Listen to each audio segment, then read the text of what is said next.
An exceptional book about cultivation and spiritual beasts in another world is impressively fascinating. In this world, ancient costumes come to life and charming girls are transformed into mysterious beasts. The immense bias of this world is mind-boggling. The seller vividly described the plot of the book, claiming that everyone who read it was satisfied. After realizing what this implies, the protagonist realized that there's a whole collection of amazing maiden beasts being revealed. The man said the author was gone, but decided to just give the guy the book for nothing. The protagonist has returned home. Today, having reached the age of 18, the protagonist is preparing to take an important step in his life. He faced a puzzling moment. The book was beyond his comprehension. Soon, mysterious rays began to glow from the book. The guy was amazed to see the images in the book that changed his perception of the world. The girls from the pictures came to life and began to draw him into their mysterious world, leaving him stunned. He was confused, for his intention was simply to examine the images, but events took a different turn. As he woke up, he realized that what had happened was not just an illusion, but part of a new reality. Once on the bank of the unknown river, he looked around, slowly realizing where he was now. He realized that he was not in his body and contemplated a possible rebirth in the new world. The new body still had memories, and this was where people used spirit beasts to cultivate. Lu Din realized that he wouldn't be able to afford a spirit beast when faced with financial difficulties. It would take him 20 years to accumulate enough money to purchase a spirit beast. Lu Din heard a conversation about the intention to drug a female classmate, and it caused him to feel uneasy. The chief's son learned of this conversation and ordered Lu Xin's arrest. Lu Din evaded arrest by fleeing alone to the outskirts of the city. The main characters were perplexed as to how Lu Din survived such difficult situations. The book claimed that they have similar names and appearances, and the rebirth has an amazing coincidence. The protagonist kicked the book, trying to figure out how it had brought him into this world of mystery. Lu Din realized that those who were trying to detain him were being overly persistent. The book insisted on inevitability, suggesting a pact. With no choice, Lu Din asked how to make a pact while diving into new, unknown territories. Then he simply put his hand to the book. He was informed that he had made a pact with an immortal sacred body, opening the way to eternity. The guy burst out in anger after learning that he had signed a contract for an immortal body. The book said it was time to draw the first beast girl. The guy gained a spiritual beast called the Fiery Phoenix of Chaos. A girl named Sophia appeared in front of him. The pursuers offered to capture Sophia and present her as a gift to the Lord. Sophia used her power by overpowering her opponents. Lu Din was amazed at how easily she handled all the enemies. Sophia walked up to him and said she was waiting for her master. Lu Din suggested killing the remaining guy. Sophia replied that they would discuss it later. Stepping closer, she was ready to tell something important. Sophia motioned for Lu Xinu to get to the point. Sophia informed him that he was the reincarnation of the Demon Emperor and she was his concubine in need of protection. She explained that his ability to open the book proved her words true. The girl confidently declared that there could be no mistakes. Lu Din was confused, not knowing how to proceed. Despite his doubts, Lu Din motioned for Alice to begin. At the end, he asked her to be more gentle, acknowledging his inexperience. Lu Din erupted with rage as the girl disappeared right before he started. The main character stated that he would poke at the book until it died. The source of power is the energy that people absorb through spirit beasts, transforming it into true cha. An immortal body could absorb energy in any place and time. Without spirit beasts, energy can be transferred through sexual intercourse with beast devas. Lu Din arrived with almost zero supplies, the needs of the spirit beasts exceeding his absorption rate. Summoning the spirit beast would cause Lu Din to die from exhaustion. Lu Din realized which demon clan the book was referring to. After the demon emperor died, the monster men attacked the capital, killing many demons. The empress sealed the 15 strongest beasts in the book to protect the demonic bloodline. Lu Din was sent to open a portal between dimensions. Lu Din must breed with 15 beasts to revive the demon race. Lu Din realized that he was being used as a male for breeding. The book argues that each critter represents a new experience, including different animals. Lu Din realized that demons were considered the main threat and refused to show his face. It's too late to cancel the contract. Failure to cooperate will result in the book allowing the beastmen to destroy him. Lu Din realizes that Sophia might kill him, and he has to follow the book's instructions. He will have to work every night to keep himself alive in a dangerous world. The protagonist overhears a fight. In a second, swords would be flying at him. The lord of the city appeared in front of Lu Din. Lu Din realized that the subordinates had brought their master. The book informed him that he must fight a battle to feel his power. Lu Din easily fought off the unknown creature's attack. The impact was so strong that the creature flew back several meters. There was a girl watching all of this. Lu Din understood what true strength meant. Suddenly a snake appeared, coiling around the guy. The lord of the city had instructed the tiger to attack the guy. A girl showed up. It was the daughter of the head of the martial Heart Hall, named Alice. Alice turned out to be the city lord's classmate and the object of Lu Xin's affection. Alice suggested telling Lu Xin's father about it. She realized that Lu Din was not a classmate. The girl understood Lu Xin's motives. Lu Din reported that he tried to poison him to maintain his authority. The overlord became enraged and began to attack Lu Din. Vladika said that he himself provoked the conflict. Lu Din gained courage. From that moment on, he begins his journey in the world of immortals. The Lord and the Beast accidentally bumped into each other and kissed. Alice brought Lu Din to her father, asking him to take him on as an apprentice. Father doubts Lu Xin's victory over the Overlord. Lu Din was able to defeat the Overlord using his immortal body and martial techniques. The protagonist is confident that he can build a great career in this world. Sophia stated that she couldn't wait any longer. If a girl is knocked out of the book, her power is halved. The book reported that her attraction to Lu Din increased with his strength. Lu Din can't let that happen, because Alice will be back soon. Sophia tries to get Lu Xin's attention. Under the twinkling stars, the city's grand governor joined the group, reflecting power and wisdom. Father stated that every master should remember the sanctity of the hall as a place of learning. He was furious as someone attacked his son, his eyes blazing with anger. Lu Din shouted. The tension disappeared when the premonition of the right response to Lu Xinya's shouts was confirmed. The man threw a mysterious object at Lu Din, causing everyone to wonder about its meaning. A leaf mantis took the stage, striking in its beauty. The man wore a jade pendant with fury, transforming into a powerful spirit beast. Sophia reported that Lu Din could rest from her anxiety. Her voice was like the summer wind. Sophia fought the praying mantis, her eyes sparkling with power. Sophia erupted in anger as the mantis tore her clothes, triggering her rage. Sophia decided to use a secret weapon to finish the fight with the mantis. Suddenly, the leaf mantis was called away, leaving Sophia confused. From the shadows came the voice of a man announcing that the mantis would be her guardian and companion. Lu Din intervened. Father didn't understand how Lu Din had gotten such strength that surpassed his own. The protagonist declared that Sophia belonged to him. The main character's words confused Sophia, causing a change in her heart. The head of the city offered to give up the beast and spare the hero without getting rid of the weaklings. The protagonist resolutely refused to submit to the conditions. His refusal was adamant. Alice turned to her father pleadingly, her eyes full of hope. Lu Din opened up unlimited possibilities, his strength surpassing imagination.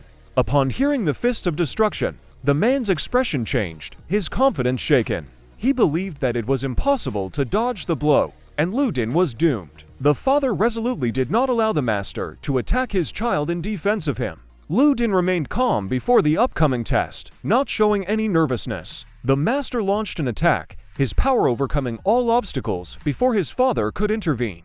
The master said that he would not let Lu Din go. His decision was inevitable. Sophia and Alice protected the protagonist. Their concern was full of anxiety. They made sure the protagonist was well, their gazes full of warmth. Lu Din was in pain from his dislocated arm, his resilience being put to the test. Sophia hugged Lu Din and said that he was insured to death. Her hug was comforting. Father didn't understand how Lu Din had stood his ground. An ordinary person would have fallen from the impact. Tension was rising. Lu Din and the master could not be allowed to clash. The man plunged into rage over Lu Din, his eyes blazing with indignation. The man recognized Lu Din as a true talent. His laughter was full of respect. The man offered Lu Din training in the Dorian sect and payment of his dues. The man didn't listen to his son. His decision was final and required no explanation. Alice couldn't understand why the decision had changed, tried to unravel it with a look. Lu Din asked Sophia not to look at him, his eyes full of shame. Master asked Lu Din about the origin of the spirit beast, interest evident in the question. Master asked Lu Din about the reason for Master's change in attitude, his voice sounding mysterious. The protagonist did not understand the reason for the change. Lu Din tensed up when he heard that the Master could only be friends with him. The event was unexpected. Master called Lu Din to discuss the 6 districts martial duel. The upcoming decisions were important. After Master Lu Xin's story, he understood why he was needed in the tournament, his eyes expressing understanding. Winning the tournament would bring Lu Din great success and recognition. It was a meaningful challenge. Lu Din asked to forget about the glory and learn about the benefits and rewards of the tournament. Lu Din could slowly increase cultivation without participating in the tournament. Different paths opened up. The book attacked Lu Din. The magic of words turned into a physical force aimed at him. The Master said the attack was a joke. He saw Alice with surprise and a question in her eyes, asking about what had happened. Lu Din tried not to look at the girl. Lu Din learned that he was the only one who could see the book, and its secret was now known only to him. Alice ordered the beast to catch Lu Din, clearly intending to confront the enemies. The creature began to attack at Alice's command, acting as an instrument of retaliation. Lu Din told Sophia that they needed to find shelter, once again setting the goal of survival. Sophia expressed her desire to keep Lu Din warm. Alice immediately ran after Lu Blue and Sophia, eager to stay close to them. Sophia didn't understand why Alice was so angry, her irritation hiding an unsolved secret. Lu Din said that it was not the time to discuss naked beauties. Alice admitted that she had underestimated Lu Din and wanted to correct the mistake by recognizing his strength. Alice slipped on the ice and became the target of Lu Xin's attack. The girl fell because of the ice on the floor. Lu Din made the excuse that he didn't see what happened because of his vision problems. Alice thought that Lu Din was lying and ordered her beast to attack. She realized that her water attribute could be crucial, planning an attack with the octopus. Someone yelled for Alice to stop, the voice of reason interrupting the possible conflict. It was her father who asked if she was trying to ruin the school. Alice began to explain the situation with Lu Din, giving the facts. The man asked Lu Din if he had anything to say. Lu Din said that he had seen everything, acknowledging the presence of the truth. He realized that the situation looked strange. Lu Din realized that the Master was watching from the roof and had seen everything. This meant that the Master was using the situation to his advantage. The Master said that after negotiations, Lu Din admitted the mistake and will represent the district in the competition. The Master added that they need to work hard on their skills. The guy remembered the 3-man team, but didn't realize who the 3rd member of the team was. The Lord of the City reported that Lu Din had surprisingly survived. When Master declared Lu Din as the captain, the boy became furious. Master also felt that Lu Xin's father was supporting him. Alyssa asked the guy to be quiet, given his experience as captain 3 years in a row. Lu Din had to shut up to avoid losing his status in the competition. Michael didn't understand why Alice, who had protected Lu Din, now wanted to destroy him. Lu Din explained that he accidentally saw Alice naked in the shower, and it made her hate him. In the forest, Michael said he and Alice would gather herbs and Lu Din would go left. Lu Din agreed to find the herbs. The book reported that the aura from the fusion herbs was slowly absorbed into the body. Lu Din didn't understand what was happening. A mystery appeared in front of him. He felt an intense heat and burning in his chest, an inner fire flaring up with unquenchable force. There was one way to fix it, and Sophia was now the key. Lu Din was not happy with the decision, resentment smoldering in his heart. The girl asked him to be gentle. Sophia immediately began to correct Lu Din. She said she's been waiting 1,000 years for this. The protagonist woke up not realizing where his clothes were or what was going on. He was puzzled by the lack of clothing. Sophia reported that Mr. Anonymous clothing. Lu Din was surprised and asked why the clothes weren't on him. The protagonist was stunned, for it was his first experience and he had no memories. Sophia quickly started packing to leave as soon as possible. She suddenly began to fall, weakness gripping her body. She asked Lu Din not to ask questions and promised to avenge everything. The book announced that the contract was done, and soon it would be necessary to summon her through the stone. Lu Din realized that this would give him an advantage in controlling his strength. They grouped together as there was a need to join forces. Lu Din believed that this decision was not made by Michael or Alice. The main characters sensed something important. The stranger reported that Lu Xin's aura had disappeared. The man was determined to find the best spiritual herb. His gaze was cold-blooded and confident. He shot the rock. Alice and Michael watched what was happening.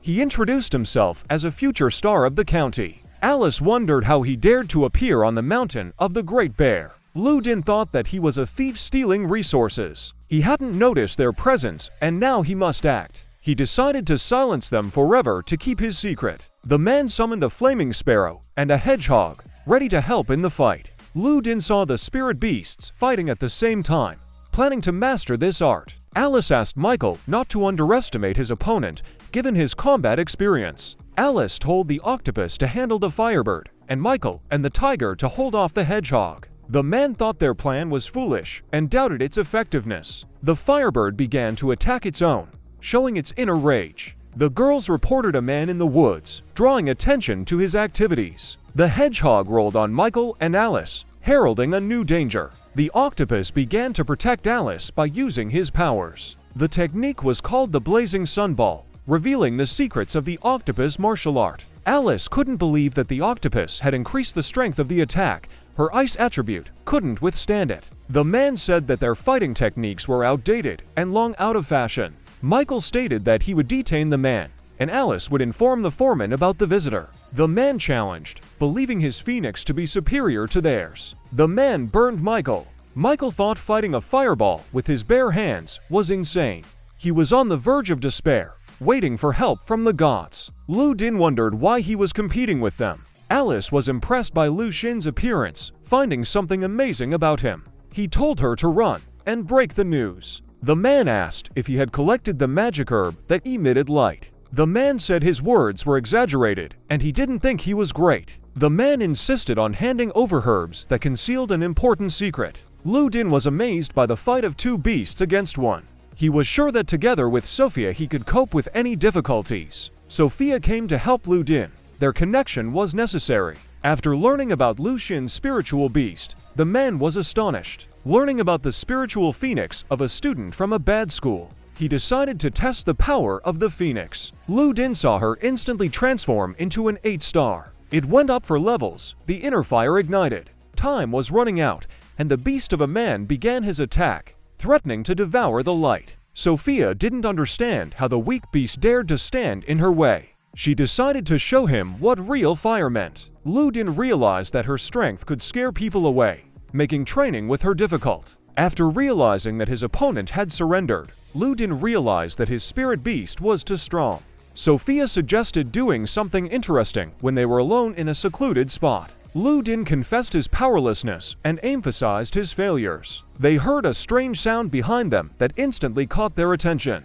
An iron-spined bear, a 4-star beast from the dream world, appeared in front of them. Sophia called him a bad bear and instantly attacked. Sophia was quick to finish the attack. However, the enemy remained unharmed, his armor repelling any attacks. Iron-back bears are bound to the ground. Only attacks with wood or ice work on them. Sophia could cook it, but the task required delicate skill. The guy wasn't worried, knowing the bear's weakness, a vulnerable lower back. Lu Din recalled the warnings about the difficulty of fighting a bear and its weakness. Lu Din asked Sophia to distract the bear so he could attack its vulnerable spot. The girl used the rain of fire as a distraction, giving Lu Din time to prepare. The beast immediately turned his attention to her, his instincts alerting him to potential danger. The enraged beast began to attack Sophia, awakening from the fury caused by the fire. Lu Din realized that this was the moment of action to defeat his opponent. He followed the instructions in the book exactly as he prepared the magic ritual.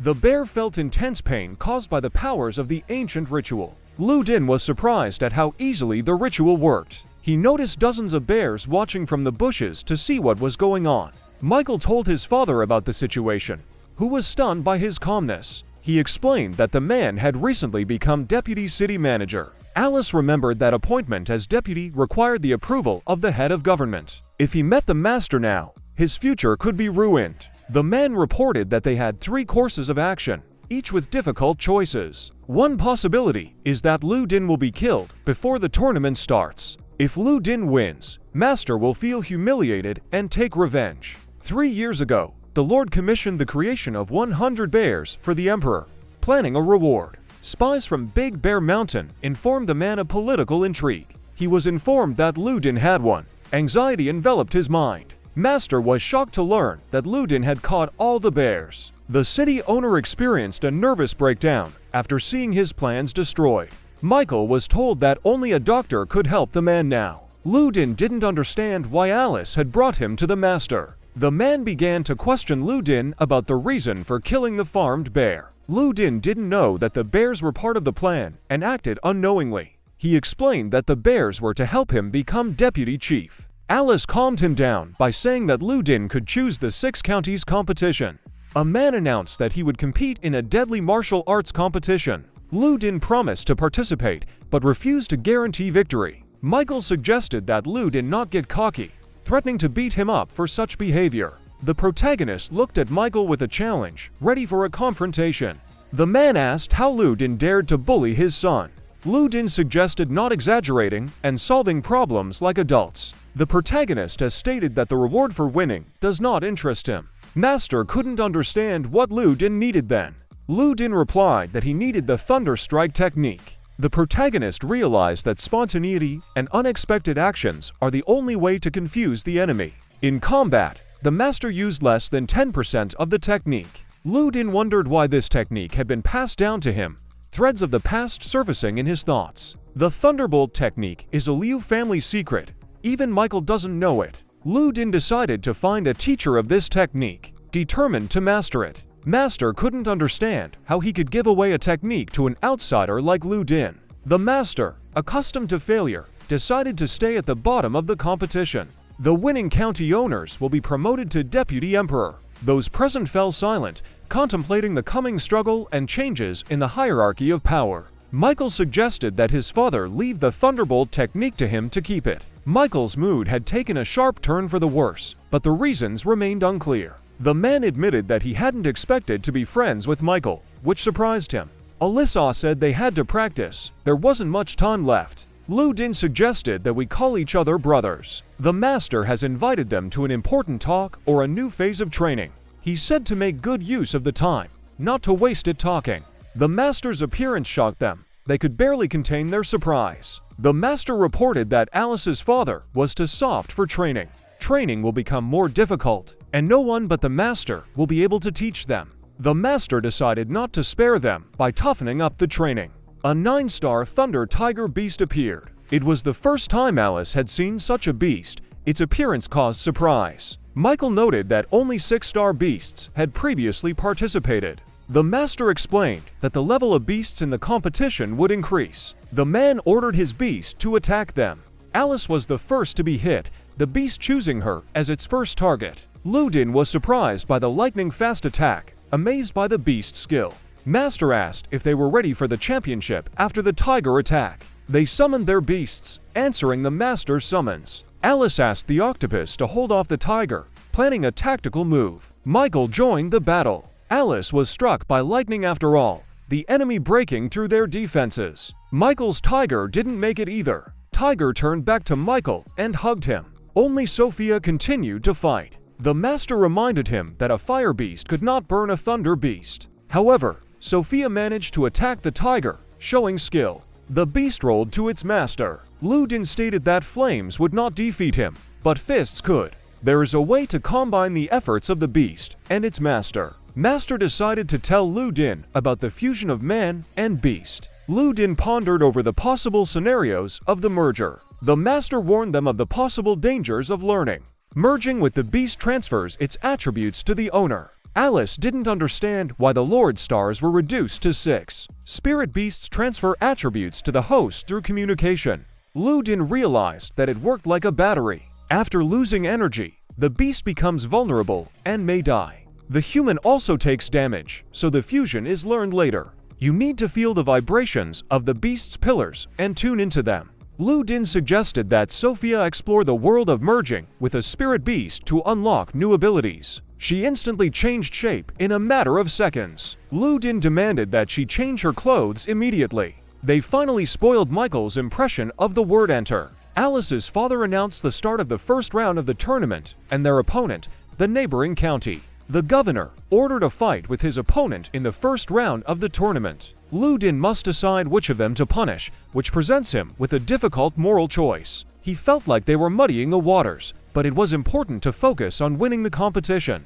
Jason knows everything about them. They've lost their edge and feel betrayed. The master will take responsibility. He'll divulge any information, including the color of your underwear on race day. They need to improve their beasts and training to maximize their performance in the competition. Lu Din produced Iron Bear potions for use in battle. The master remembered the bears and cried with excitement and regret. Father asked Lu Din about the training, waiting for a recommendation for further training. In his room, he called on Sophia to discuss an important matter. She was ready to carry out any of his instructions. He said their main objective is to win the 6th district tournament. They face a challenge, and for some, it's going to be a tumultuous night. Sophia stopped him abruptly, surprising Lu Din.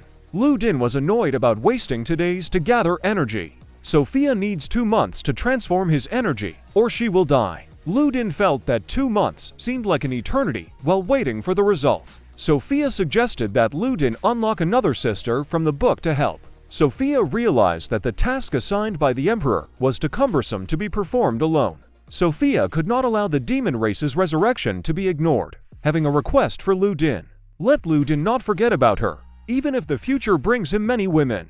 The idea was a good one, but there is an increased energy cost in unsealing the beast. With Lu Xin's current supply of poles, it would take 20 days for them to be absorbed. Because of the tournament, Lu Din explained that he couldn't waste poles without benefit. Sophia has come up with an idea and is willing to share it with others. It offered to utilize its resources and capabilities for the common good. Lu Din realized that she was suggesting a fusion of spirit beast and human. Lu Din shouldn't be in a hurry to discover the second beast. For a tournament, it is important to have a powerful beast and the right attributes for combat. The protagonist decided to test this idea in a tournament. They began to merge, combining strength and determination to reach a new stage of existence. Sophia emphasized her willingness to give herself fully to Lu Din. Lu Din endured unimaginable pain during the fusion process. The book reported that the merger was complete and a new spiritual beast could be unveiled. Lu Din was ready to complete the action, realizing the importance of the next step. He had a new beast to see, and he anticipated it with excitement. As soon as the new beast appeared, Sophia recognized it for its energy and spirit. The girl's name was Amanda, and her appearance was that of a silver moon hawk. Michael was exhausted, but the tonic potion gave him his strength back. Alice was puzzled, not understanding Lu Xin's whereabouts. Believing in his loyalty, Alice felt confident in him. Sophia reported that she and Amanda have become close friends and are happy to serve Lu Din. Amanda stated her willingness to go through with Lu Din. The first time they met, he asked if she really wanted it. She said there was no need to be embarrassed and suggested we act immediately. The girl dropped to the floor, waiting for instructions from the guy. Lu Din was confused. He suddenly trailed off, admitting he couldn't continue, leaving the questions up in the air. The book added to the doubt by claiming the guy couldn't handle it, which added to the bewilderment. Amanda didn't think she was good enough. Sophia convinced her not to hesitate, reminding her that she wasn't. She said the Emperor liked surprises and suggested a quick change of clothes. Lu Din sat there, immersed in his own thoughts. Lu Din admitted that he wasn't ready for a sexual relationship right away. He wanted to get to know her better before moving into a relationship. His sincerity makes him worthy of a great destiny, such as reincarnating a demon emperor. There was a withdrawn girl on the team, and he ran away. Lu Din believed that the ice attribute would improve his strength by adding a new dimension. He decided to go into the room and call out to Amanda. She and Sophia were changing Amanda's clothes. Lu Din started to apologize, saying that he didn't know about her cross-dressing. Amanda was embarrassed about what had happened and felt uncomfortable. Lu Din headed towards the scene when an unknown sound was heard. Lu Xin's eyes darkened, and strange events began to happen. Amanda completed the change of clothes, which was a relief. Sophia cheered, serving with Amanda. The girl looked off into the distance, noticing something distant. Someone was approaching, and they were preparing to defend the Emperor. Sophia instantly reacted to the attack. She started shooting out her fingers. Sophia was willing to die for Lu Din, ensuring his safety.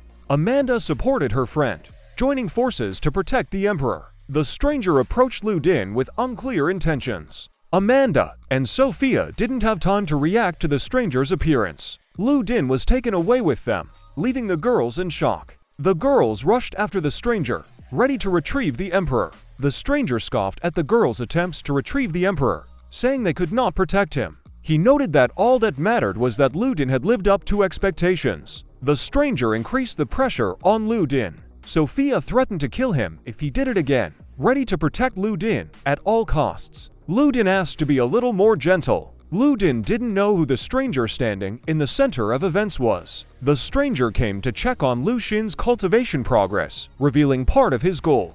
Disappointed, the stranger declared that he would kill Lu Din in a minute. Lu Din guessed that the stranger was one of the 3 players in the tournament. If he was caught injuring an opponent, the county would be disqualified. He was smiling and not nervous, confident in his abilities. Lu Din asked everyone to step back. Sophia realized that the emperor intended to make a statement. He would advise tackling one of the county generals first, even if he couldn't deny them the tournament. The stranger turned out to be a girl, which made a correction.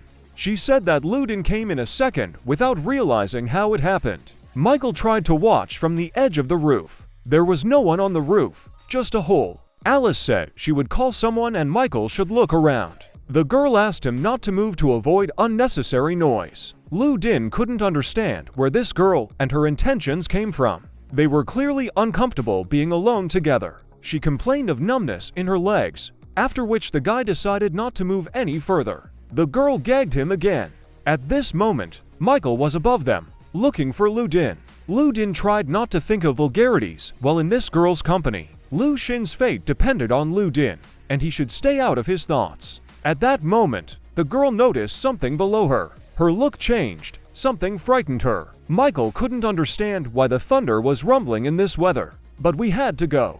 As soon as Michael left, Lu Xinya immediately attacked. She couldn't understand how he dared molest her. The protagonist started to explain that he didn't mean any harm. It's a normal reaction. The girl didn't understand how he dared to argue with her and question her words. The main character said she had to leave before Alice could see them together. After that, the girl abruptly left Lu Din without leaving any explanation.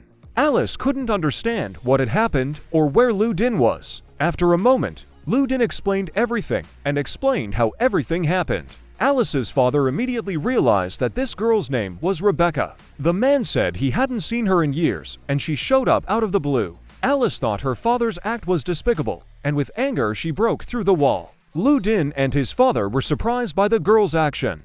Alice was determined to teach the girl a lesson she would never forget. Father said to Lu Din to prevent problems between his daughters and Rebecca. The father explained that all men cheated on their partners sometimes when they were young. The guy didn't expect that from the old man. Lu Din couldn't believe that he had an illegitimate daughter. It took Michael a month of intense training to improve his skills. Lu Din also used the remaining time to maximize his preparation.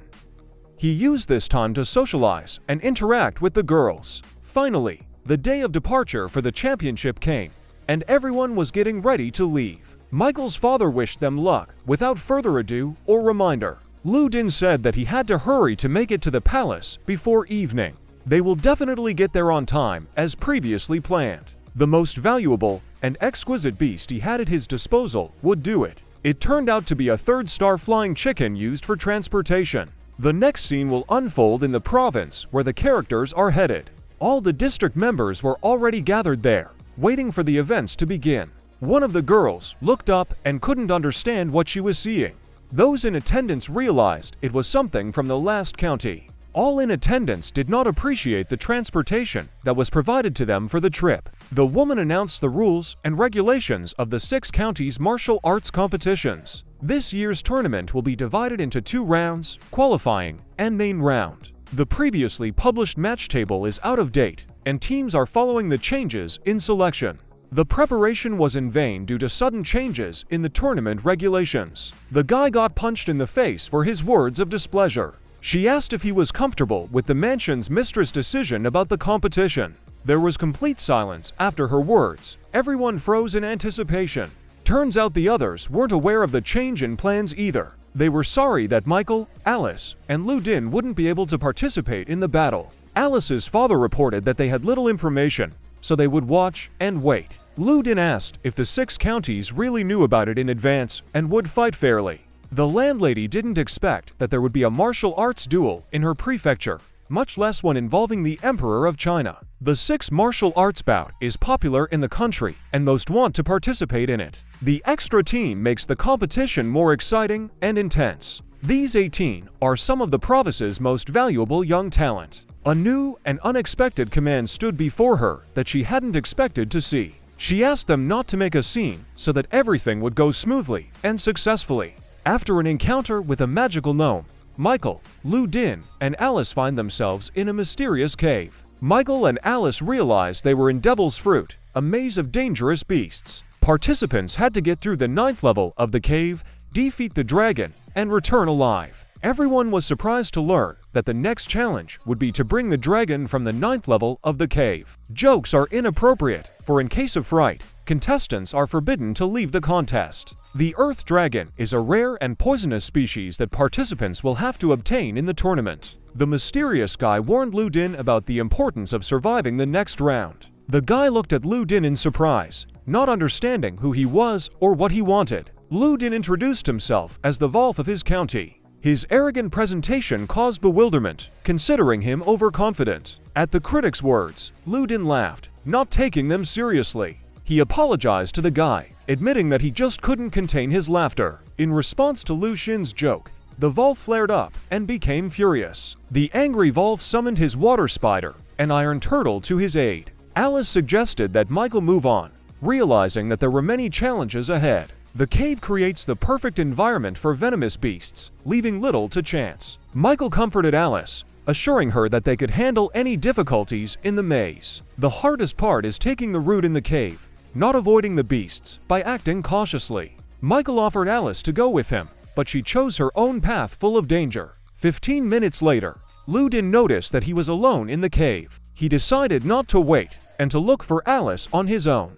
Din began to search cautiously, eager to solve the mysteries of the cave. In the darkness, he felt a hand reaching out to him like salvation in the gloom. Turning to Sophia, he asked for light and learned that it was the same girl. He began apologizing to the girl, not expecting to meet her in the depths of the cave. The girl said her presence was none of his business and warned about the other team. She explained that she knows about the other team and considers it her payment for past offense. Her logic was incomprehensible to him, and he didn't understand her motivation. The girl then simply walked away, leaving Din puzzled and without explanation. A second later, Din heard a familiar voice that caught his attention. It turned out that one of the teams had already gone down into the cave to catch the dragon. One team member expressed bewilderment, not understanding why take a risk when you could do otherwise. They decided to stay at the exit to steal the dragon, minimizing their risks. Everyone supported the captain's plan, considering it a success. At this time, a guy appeared and started a conflict with Din. Din rushed towards the voice, eager to understand how the conflict was related. Without noticing the cliff, Din fell into a trap. After climbing into the cave, Din encountered an unexpected danger, falling into the darkness. His fall was swift, and he found himself at the bottom of the cave. Sophia fell in after him, and now they are both immersed in new adventures in the cave. Din felt that his back might break. Sophia began to apologize and assure her that she would go up, trying to find a way out. Din suggested that Sophia rest on it, despite her pain and discomfort. At this moment, Din noticed Alice and Michael. Sophia began to help her friends by trying to free them from the trap. She used fire to create light and warmth in the dark depths of the cave. Michael was glad they weren't alone.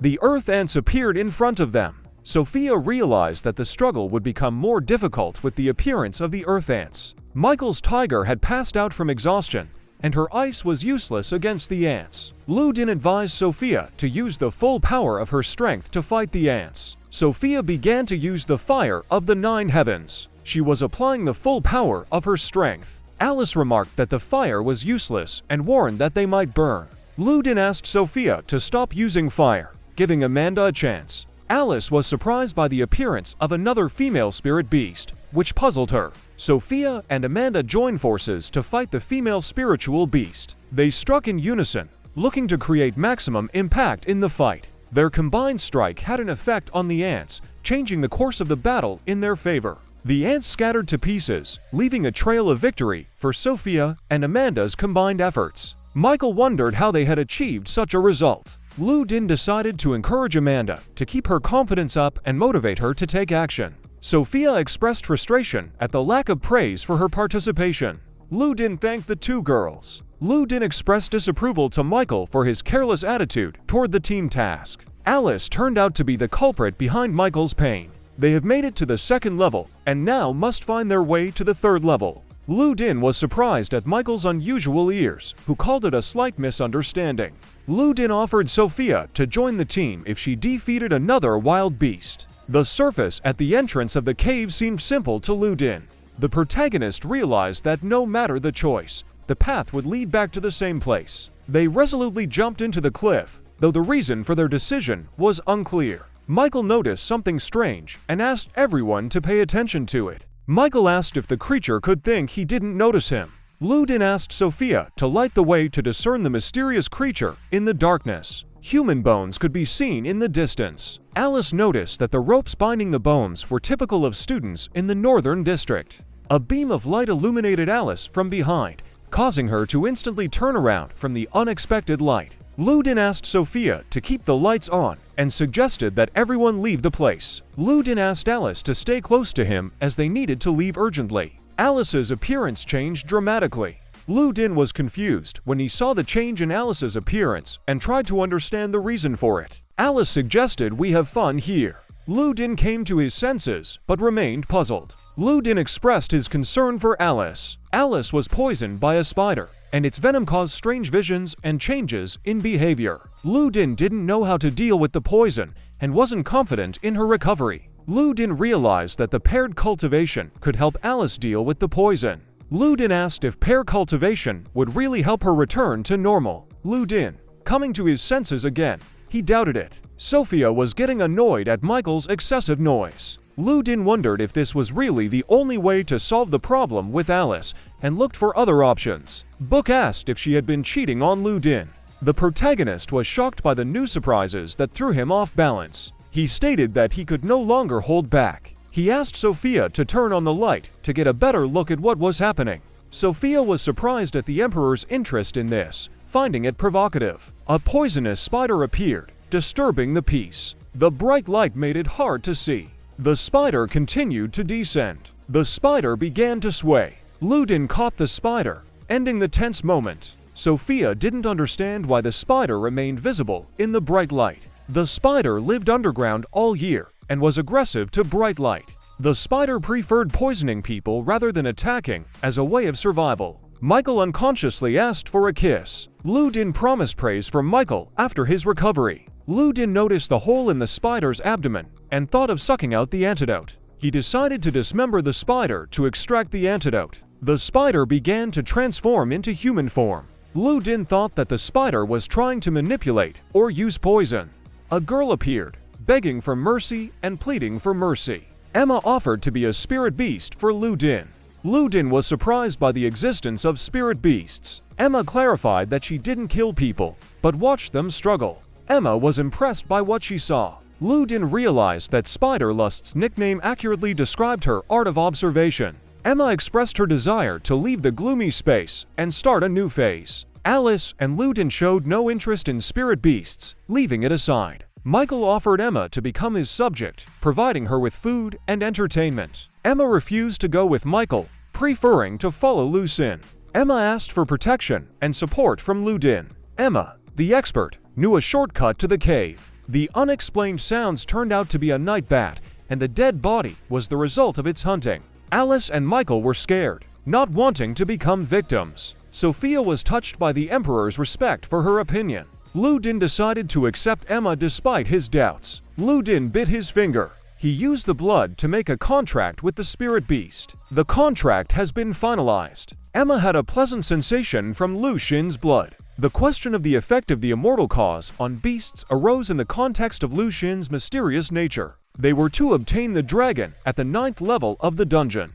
Emma talked about the 10th level, where the legendary treasure, the Dragon King's bone, is kept. Michael wondered why the information about level 10 had not been provided earlier. Lu Din suspected that the 7th team had more complicated goals than the Dragon King bone. The 7th team faced the bat. The girl asked about the implications of finding the Dragon King's bone. Meanwhile, the beast was gnawing into the bat. The guy replied that finding the Dragon King's bone would lead to death. Lu Din said that he would reveal the name and ways to deal with the bat after leaving the cave. Emma reported that they had already been to level 9, changing the direction of their mission.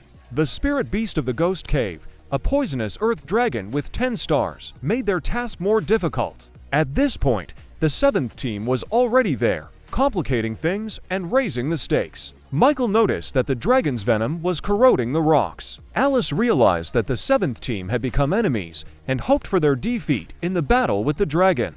Alice noticed something in the distance, drawing attention to the new threat. The dragon grabbed Rebecca. Alice stated that she would not let Rebecca die, despite their relationship. The girl found herself in a difficult situation requiring an urgent response. The partners didn't know how to proceed. Having learned that a lion's strike pierces armor, they found a way out. Michael was amazed at the durability of the dragon scales, considering the lion's strike hadn't penetrated the defense. The girl continued to beg for help. Lu Din saved the girl in time. Alice thought Lu Din was vile. The beast was furious. Michael's tiger was frightened. Lu Din showed up. Lu Din noticed the enemy's sturdy defenses. Brute force proved useless. Lu Din tried a new technique. Amanda's icy essence could manifest in Lu Xin's secretions. Lu Din was warned that the beast was attacking again, demanding an instant response. The beast began to spin faster. Lu Din was confident in his reaction speed. The impact was very strong. Dragon has taken damage from Lu Din. High-end mining requires effective countermeasures. Alice walked over to the guy and complimented him. Rebecca also recognized his services. Before the dragon wakes up, it must be moved to the storage ring. Michael inspired the team by claiming victory step by step. They were approached by another team. The guy stated that they were the first to find the dragon, not understanding why the opponents were trying to take it away. He asked if he had asked Lu Din for help. The guy stated that he would take the dragon and see who would stop him. He wanted to show his strength, proud that he had knocked out the dragon with one blow. The guy pulled something unknown out of his pocket. A perverted bear appeared in front of them with 10 stars, increasing the difficulty. Alyssa was surprised by a 10-star clash with her opponent. The bear began to attack. Lu Din asked everyone to step back to take the risk. Lu Din and Emma started to fall down. The guy's team didn't understand why he hadn't used a strong beast before. He explained that you should always keep a trump card up your sleeve. He wanted to use the beast on the dragon, but others intervened. Lu Din realized that they had a long flight ahead of them. Lu Din saw something in the distance. He realized it was lava. Emma reacted quickly and saved them with a web. He was lucky that the girl started to fall with him, reinforcing their connection. A split second later, they landed safely. Lu Din began to thank the girl for saving him, strengthening their bond. The girl explained that her job was to protect her master, revealing her mission. It was the 10th level, opening a new chapter in their adventures. A great treasure lies in the distance, fueling interest in new discoveries. Now he must decide how to get to the treasure, presenting him with new challenges. The book said there was nothing she could do at that temperature, making it harder to do anything. Maybe we need to help Amanda freak out. Lu Din wondered if he was sure of this decision. Only Amanda can help get out, and Lu Din does it out of a sense of justice. The book backed him up and told him to act. Amanda wasn't sure she could handle it. To leave the lava lake, you have to rely on the girl, increasing your dependence on Amanda. Contemplating the evening haze, he realized it was time to step into her life. For her, serving Lu Din became a devotion. Lu Din didn't expect things to happen so easily. Emma injected love poison. He began to feel dizzy and was immersed in a whirlwind of feelings. The guy was instantly turned on. Under the influence of magic, the guy began to move smoothly. Guy realized that Amanda was in a trance, her gaze fixed on the vast ice field. The ice beneath Amanda's feet began to shake, turning the dance into an exciting adventure. A wave of shaking made Amanda startled, her eyes filled with worrying. A black rocket flew out from under the ice. Amanda stood on the ice, watching the rocket rush toward her. The rocket exploded, filling the world with firelight and engulfing Amanda. Amanda found herself in the heart of the fire vortex, creating the image of a phoenix. Warmth enveloped Amanda, transforming her from an icy figure to a delicate figure. Lu Din couldn't understand what had happened. His memories were incomplete. Emma said, "It's amazing, and he's really good." Lu Din once again did not remember the paired cultivation, leaving an empty interval in his memories. The main character couldn't find the girl. She disappeared. A mysterious sound in the mind began to occur. Amanda thanked Lu Din, for he had helped her make a breakthrough. He said he was fine and didn't remember anything, thinking it was nothing. The scene shifts to the island. The Dragon King's bone has power. Lu Din felt the excitement of unexplored mysteries while holding the dragon bone. The guy tried to attack him from behind. He was attacked from two sides, executing an ambush maneuver. Lu Din stayed alive, barely repelling the threat. The Imperial City team didn't understand how Lu Din had noticed them. The 7th team came for the Dragon King's bones. Lu Din watched the attack. There was a gasp of amazement from those present as secrets were revealed to them.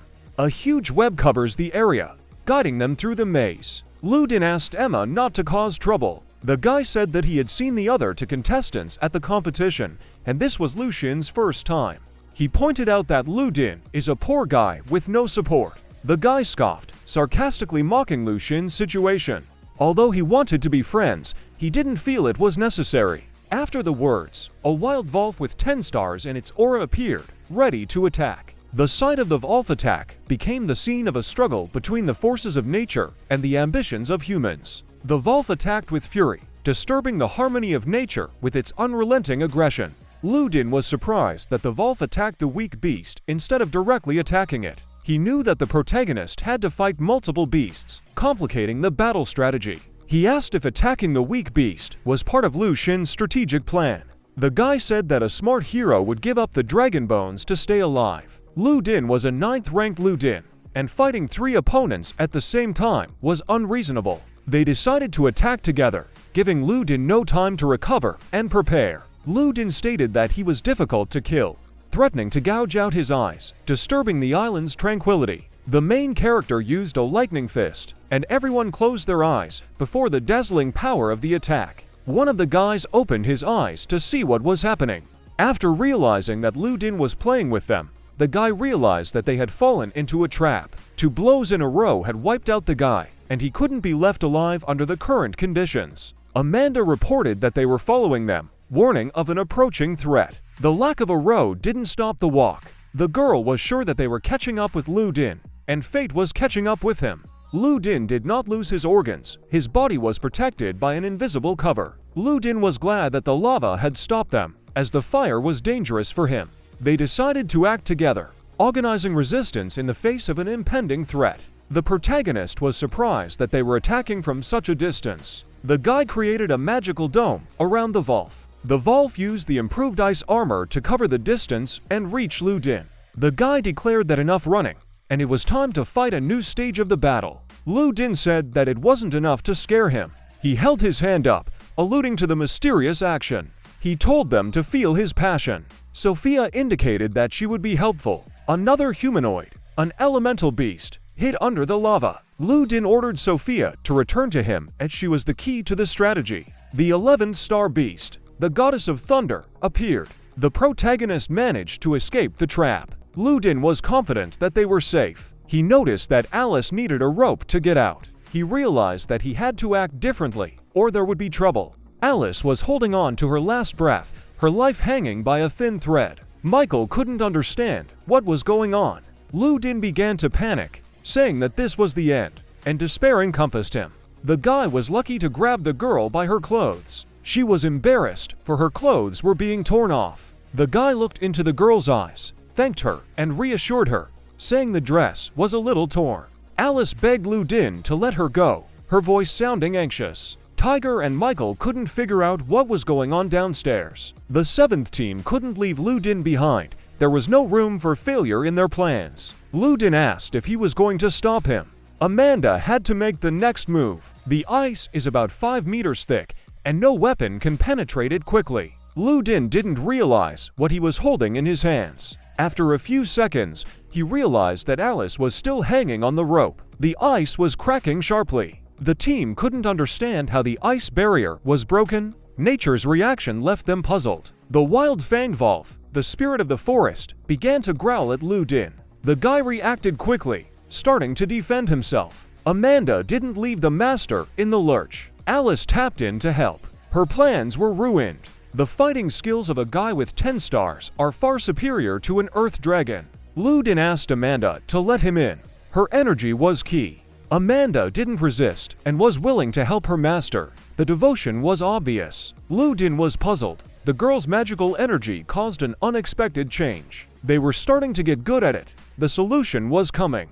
Lu Din became more confident. He could easily lift a wolf. His strength increased to unprecedented heights. Michael looked down and asked. Lu Din jumped out with Alice in his arms. Lu Din reminded him that no one would slip through. Alice said it was his fault and demanded that he pay for the dress. Lu Din didn't see a problem. Emma asked, trusting her. Alice was upset that all the dragons had been captured. Lu Din must apologize to the Lord. They were stunned to learn about the other dragons. Emma could show you where they were. They would be able to find an earth dragon.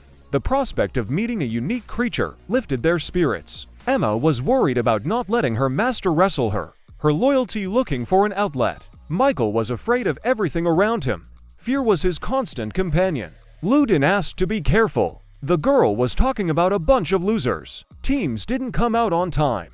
The woman said the team was lucky to get out early. The sun is setting. Someone didn't show up. Time is running out. The guys who dealt with Lu Crossing showed up. The woman questioned whether he was a participant. It's not known when they lost him. If they cross the line, they can advance. Lu Din was ahead of them. The strategic move brought an unexpected result. Rebecca was glad that Lu Din was all right. Her heart was relieved. The two girls were discussing the situation. The guy was furious. Lu Din survived the assassination attempts. The woman knew that there were 4 dragons here. Lu Din wouldn't be able to pass without an earth dragon. The protagonist reported that they had a dragon. The woman asked if they had found the dragon. Guy thought it was unfair not to let a cub who had no fur. The woman didn't say the dragon had to weigh more than a couple 100 pounds. The guy came to a rage, his inner state lashing out. The government's final interpretation concluded that they cheated, and they don't pass muster. The governor's emergency order has arrived. The governor is demanding that the team be allowed to compete. They need to use any excuse to advance, even if it's 5 teams. She announced that both teams were moving on. Relief filled the hearts of all involved. Lu Din realized that the rules for the next game needed to be changed because of the 5 teams. The homeowner didn't realize they knew the doggy from the county. The stranger had no animosity, only personal animosity. The promise sounded like a vow. The wines of the night would bring change. The schedule would be announced tonight. An unknown voice cautioned, suggesting that he shouldn't worry about how Lu Din had offended him. Lu Din might have information important to them. He might know the purpose of their journey. Lu Din was enjoying a shower in his living room. Emma visited him, welcoming the guy enjoying a shower in the living room. Surprise enveloped the air. He hadn't invited her. The talisman retained the ability to transform, but the loss of talismans stripped them of that ability forever. Lu Din understood everything. The last misunderstandings disappeared. Rebecca was the next guest, bringing a new note to the evening's meeting. Rebecca's eyes noticed the lewd pose. She watched. Lu Din explained that it wasn't what she thought and promised to remove the girl. She came to apologize for her partner's terrible behavior. Lu Din assured Rebecca that she was nothing like her obnoxious partner. Lu Din heard a knock on the door again. He needed to hide. He didn't want her to see them together, but there was no hiding place in the room. The girl found a way out, solved the puzzle. It was Alice. She didn't understand why Lu Din left early. There was misunderstanding in her eyes. Rebecca's hiding in the middle of nowhere. He said he couldn't get up because he had no pants. He made 2 cups of tea, anticipating her arrival. Alice suspected something. He hadn't been this nice before. Due to injuries and incomplete teams, 1 player from each team will transfer to play. Alice wants Lu Din to represent them. These 3 want in on the fight. There will be more information tomorrow morning. Alice had an unexpected element. She asked about Rebecca. Lu Din became nervous and praised Rebecca. Alice asked who he would choose between the 2 of them. Lu Din replied that it was impossible to choose. Alice decided to take the initiative. She challenged, asking what it was about her that she couldn't pull with Rebecca. The protagonist was enraptured by the moment. Rebecca bites Lu Xin's leg, claiming that Alice is no better. Alice couldn't understand what was going on with Lu Din. Lu Din attributed his behavior to a cramp in his leg. Someone knocked again. Alice realized that no one should see her in indecent clothing. Madam came. Lu Din had to stand up and greet her. He again said he wasn't wearing pants, motioning for her to sit down. Two girls met under strange circumstances. Mistress asked about dating a certain guy. Lu Din recounted the battle in the cave, trying to convey the energy of the exciting moment. She explained that they were members of the Imperial Guard and relatives of high-ranking officials. The girls felt an invisible tension in the air. Lu Din realized that her goal was different, as she was not an ally of these three. She could save them, but it was necessary to know what had happened between them. Lu Din explained that he was being persecuted because he had learned their secret. They were interested in the secret, and curiosity showed in their eyes. The two boys surfaced in Lu Xin's mind. They both really believed it. The lady recognized the interestingness of the story. The second round starts tomorrow, and she wants Lu Din to tell another version of the story. If she is happy with it, she can adopt it as a pet. He was asked to think about it. After the girls left, Lu Din noticed that they could go out as well. It was a difficult challenge, their overcoming it together strength and their relationship. Alice asked Rebecca about her nightly activity in her rival's room. Rebecca asked why Alice was hiding in bed since she was such a saint. The relationship between them was strained. An invisible wall stood. Rebecca wondered if Alice heard Lu Din invite her to sit down. Alice didn't hear, but Lu Din was the first to invite her to sit down. Lu Din must choose one of them. He said the foreman was here. Lu Din quickly ran away. The girls tried to stop him. They ripped the blanket off him. In the morning, Michael came in and announced that they were going to the auction. The guy realized the door wasn't locked. He saw Lu Din, Alice, and Rebecca. All three were talking in their sleep. All the teams were assembled, and the draw began. A draw will determine the opponents from the 8 teams, with the winner advancing to the finals. The woman wanted to invite 3 masters to spar. Those present felt this was too much and disagreed with such a proposal. They were offered a choice: stop talking or participate in the draw. All 3 of them came for Lu Din. It would be a disaster if one of them pulled him out. Alice assured Rebecca that there was no need to worry about Lu Xinya. One of the guys couldn't stand it and went to the draw. Inside was an incomprehensible toad. It's announced that for bouts will begin in 20 minutes. The 3 of them didn't draw the right lots. Lu Din avoided meeting them. Michael, Alice, and Lu Din were lucky to avoid them, and luck was on their side. Someone wanted Lu Din to watch the 2 of them fight. But it's not luck. It's the plan of a goddess who wants to make him her pet. The rules were simple. Don't kill anyone. One of the guys tried to say something to Lu Din, but the guy wouldn't look at him. Last time it was the Thunder Beast. Guy ordered his pet to attack and tear up the enemy. Lu Din began to summon his pets. Alice didn't understand why he had chosen that particular beast. Emma was first on the list. She attacked the enemy with ease. She also managed to snag a boyfriend. Rebecca asked, recognizing that he had a head injury. He remained conscious and showed no weakness, holding on to the last. He claimed it was just a scratch. Emma was successful in her task. The guy said the word surrender is not part of his credo. He had no choice as Lu Din had already won, leaving him with no chance. The fat man weighed 2,400 pounds, and he himself weighed 2,500 pounds, giving him an advantage. The referee said that the match would only end if one of them gave up or fell out of the ring. Lu Din asked Sophia to force the enemy to surrender. The hot wax was supposed to work on the enemy. Lu Din was interested in the wax and decided to observe this spectacle. Sophia and Amanda began to act together for a common outcome. The guy couldn't take that much pain and started showing signs of weakness. He thanked the pet for its protection, as it had his back in a time of need.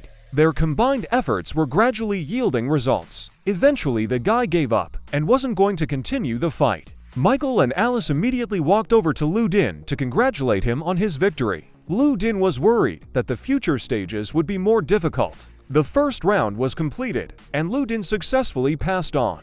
The semifinal match begins, and the first competitors will be Lu Din and James. Alice advised Lu Din to be careful if he felt he couldn't handle it. The woman reported that the lady asked to be told that it was not too late to change her mind. She warned that Lu Din would be punished for his response. The woman easily broke the watermelon she was holding between her legs. The guy competing with Lu Din assured him that he wouldn't kill to appease him. The first semifinal match begins at this point. At this point, the game but started to be attacked by someone. It was his adversary from whom he had made a successful comeback. They couldn't understand why they couldn't use beasts. All three of his beasts were skilled in close combat.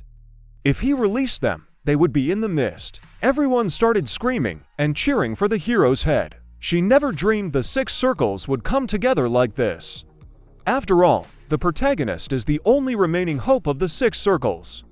All the certain ones don't want a few unknowns to pick this championship. In case you're wondering, here's this point. He's finally going to unleash his beasts. Nanai will lead the convoy first. A girl showed up. They couldn't understand why she was here with God. He's scared to death. The beast has left the ring, which means it has lost. But who says contestants lose if their beasts leave the ring? Isn't he still in the ring? Correct. The rules do not limit the location of the beast.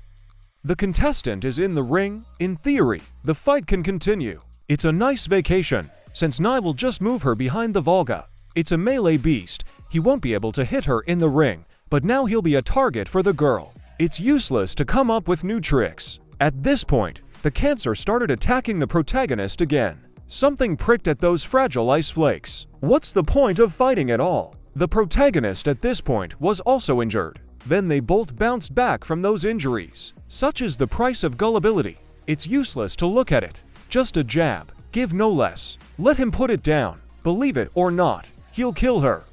Doesn't he think others are fools if they don't get angry? For he was very angry now. Not good. He doesn't trap the protagonist. His terrain is ice and snow. His speed is blocked by snow. His vision is blocked by air. But his Volf can track him by scent. Now he has no way out. 3 seconds, and he'd be dead. Something distracted him. A target has been found for the Volf. Volf special move. Dazzling Volf Tornado. How could he do such a thing? Let him know where he belongs. Still, it's a huge effort to hold on to the super in this battle. Let him fight, and don't be a fool. The first semifinal is the protagonist. They were lucky they couldn't survive such a heavy blow. Long live the protagonist, at least let him wear pants. It's really nice. The little tough boy really gave her a big surprise. They suggested we take a walk and celebrate the occasion. Half the members of the second group get ready. If she surrenders, she'd be promoted immediately. Most likely. Isn't that the equivalent of one more fight for the protagonist? With all the power, does he have to know the rules of the game? At this point, they all became wary. What had just happened? No one could understand. The woman asked if he planned to massacre on her property. He wouldn't dare, since her loyalty has been questioned. To prove his innocence, he wants to ask the mistress of the creator for permission to hold the finale tomorrow. He is worthy of the title of a young talent from the imperial capital. His actions are truly magnanimous. Tomorrow is the finals. They're safe now. If he rests tonight, he can kill him tomorrow. But the protagonist denied it for some reason. Not everything is optimistic. Even if he takes a one-night vacation, he can't pass as a nobody. Why can't the main character get out? What's he doing? The finale is tomorrow. Don't let him embarrass them. He's developing tactics now. He doesn't have to believe in him. This kid is very talented. He must have a way to defeat the enemy. Perhaps he needs to practice solitude. The protagonist was ready. If he took the pills he had prepared, he would succeed. His slave is ready. They're embarrassed now. That's the point. With the help of pills and kidneys, it will not be difficult to raise the level today. His vitality will be severely compromised. There is no other way out. For the love and justice of the world, this offense is nothing. At that moment, someone started breaking into his room. It was the master of the palace. The protagonist asked what he was doing here. The game is not over. In his mind, he is a man who is just waiting for the fruits of victory. He's here to help him win a championship. How is he going to help him win a championship? Let him leave quickly. Don't let him mind his own business. Those bastards think they can do whatever they want just because they're from the imperial capital. Now that it came down to it, he had made an important decision, which goes against the teachings of his ancestors. Tonight he'll teach him the fist jammer technique. Won't have time to secure his fist jammer, which does have miraculous luck, but he'll have to train her overnight. Let them worry. I have plenty of time, and according to the man, Nidana will be here tonight. She give him all of herself. Let him watch his words. It gets worse and worse. The guy asked if he was going to stay here all night. Of course, if they attacked at night, the hero's head would be in trouble. She believes in the protagonist, but she will definitely win. They will stand here to protect him. It must be this. Let him not say what he feels in his heart. Don't let him lie there, and don't move. It's okay for him to aim. The girl asked if they heard it. She seemed to hear her master's voice. How could his father appear in the hero's room in the middle of the night? It's impossible. But in the midst of some time, they did wonder, was it real before that? They decided to just look at the whole situation. When they went in, they didn't see the men talking. Very well, he went in. Did he feel it? Of course, at once everyone couldn't understand what the hell they were doing. The hero have fun together. Why did Goof take that weird pose? Because he was tired and wanted to attract attention. Turns out, it's actually more comfortable. The Lord of the City had come up with a good way to do it. When the main character came out, he said it was a very good day. The protagonist wanted to understand what had happened to him. A man also came out and asked why the three were crying so early in the morning. If he has something to hide, let them discuss it. We need to get to the bottom of this. The guy abruptly ran up and asked if the protagonist was doing anything else. He had worked hard to teach him. How dare he love his father, whom he hadn't seen in a long time, so much. The girls asked if Liu had practiced last night. The city owner came to help, but they got it all wrong. How dare he say mean things about his father? If he heard it, he'd rip his teeth off. About training, he learned a new trick. Here comes the moment of competition. Let him give a sign for him to stop. Otherwise, he will be tortured to death. The mistress of the palace is here. He wants to kill her on sight, which violates the rules of the arena. He was naive. Let the truth be told. Today's final would determine the strongest. It means the palace master will survive whether he dies or not. She left him. The guy said they started to love each other. He can't wait any longer. The 11-star beast is a spiritual beast that imitates a human being. As the level increases, the beast's appearance changes, gradually approaching the appearance of a demon. This spirit beast retained the traits of a beast and imitates a human. The last time she saw it, it was incredibly fast. Due to his short training period, he wouldn't be able to create the thunder element yet. But he would be able to use the technique to borrow it. Tomorrow, he must secretly absorb the opponent's thunder element and use it to win. The main character asked if he could stop making strange noises, let him concentrate and feel it. The protagonist couldn't understand why he felt only intense shame. The woman shouted for the participants to get ready. She asks the capital area supervisor to start the race. A short time later, she struck the race and the contest began. Let them deal with him. The main character immediately bounced back from the attack. Trying to attack at lightning speed was ridiculous. The main attack really wasn't as fast as the opponent's. After that, the beasts immediately captured the protagonist. Oh, shit, he got caught. That was really bad. It was over so fast. This guy's gone. He must have a trump card up his sleeve. It was a very tight grip on the girl. The guy said he was disappointing him. Let them admire the pained expression on the protagonist's face. Everyone was frightened by this turn of events. He was a foolish boy, asking to find a way to absorb the element of thunder. If you force it, it will explode. He's almost full. The protagonist thanked for the treat. He turned the situation in his favor, and everyone was happy about it. Let them look at his huge hair and daffodil. What's the point of attracting attention this way? The protagonist can't get free anyway. Let him enjoy his death. Without finishing the sentence, the protagonist launched his attack. How should he not use the element of thunder? Contingencies, right? He knows nothing of his true power. I've changed my clothes. Now we can continue. That brat should be with him. He shouldn't make any more stupid mistakes. At that moment, both of them noticed something. The protagonist instantly attacked his opponent. The guy realized things weren't going according to his plan.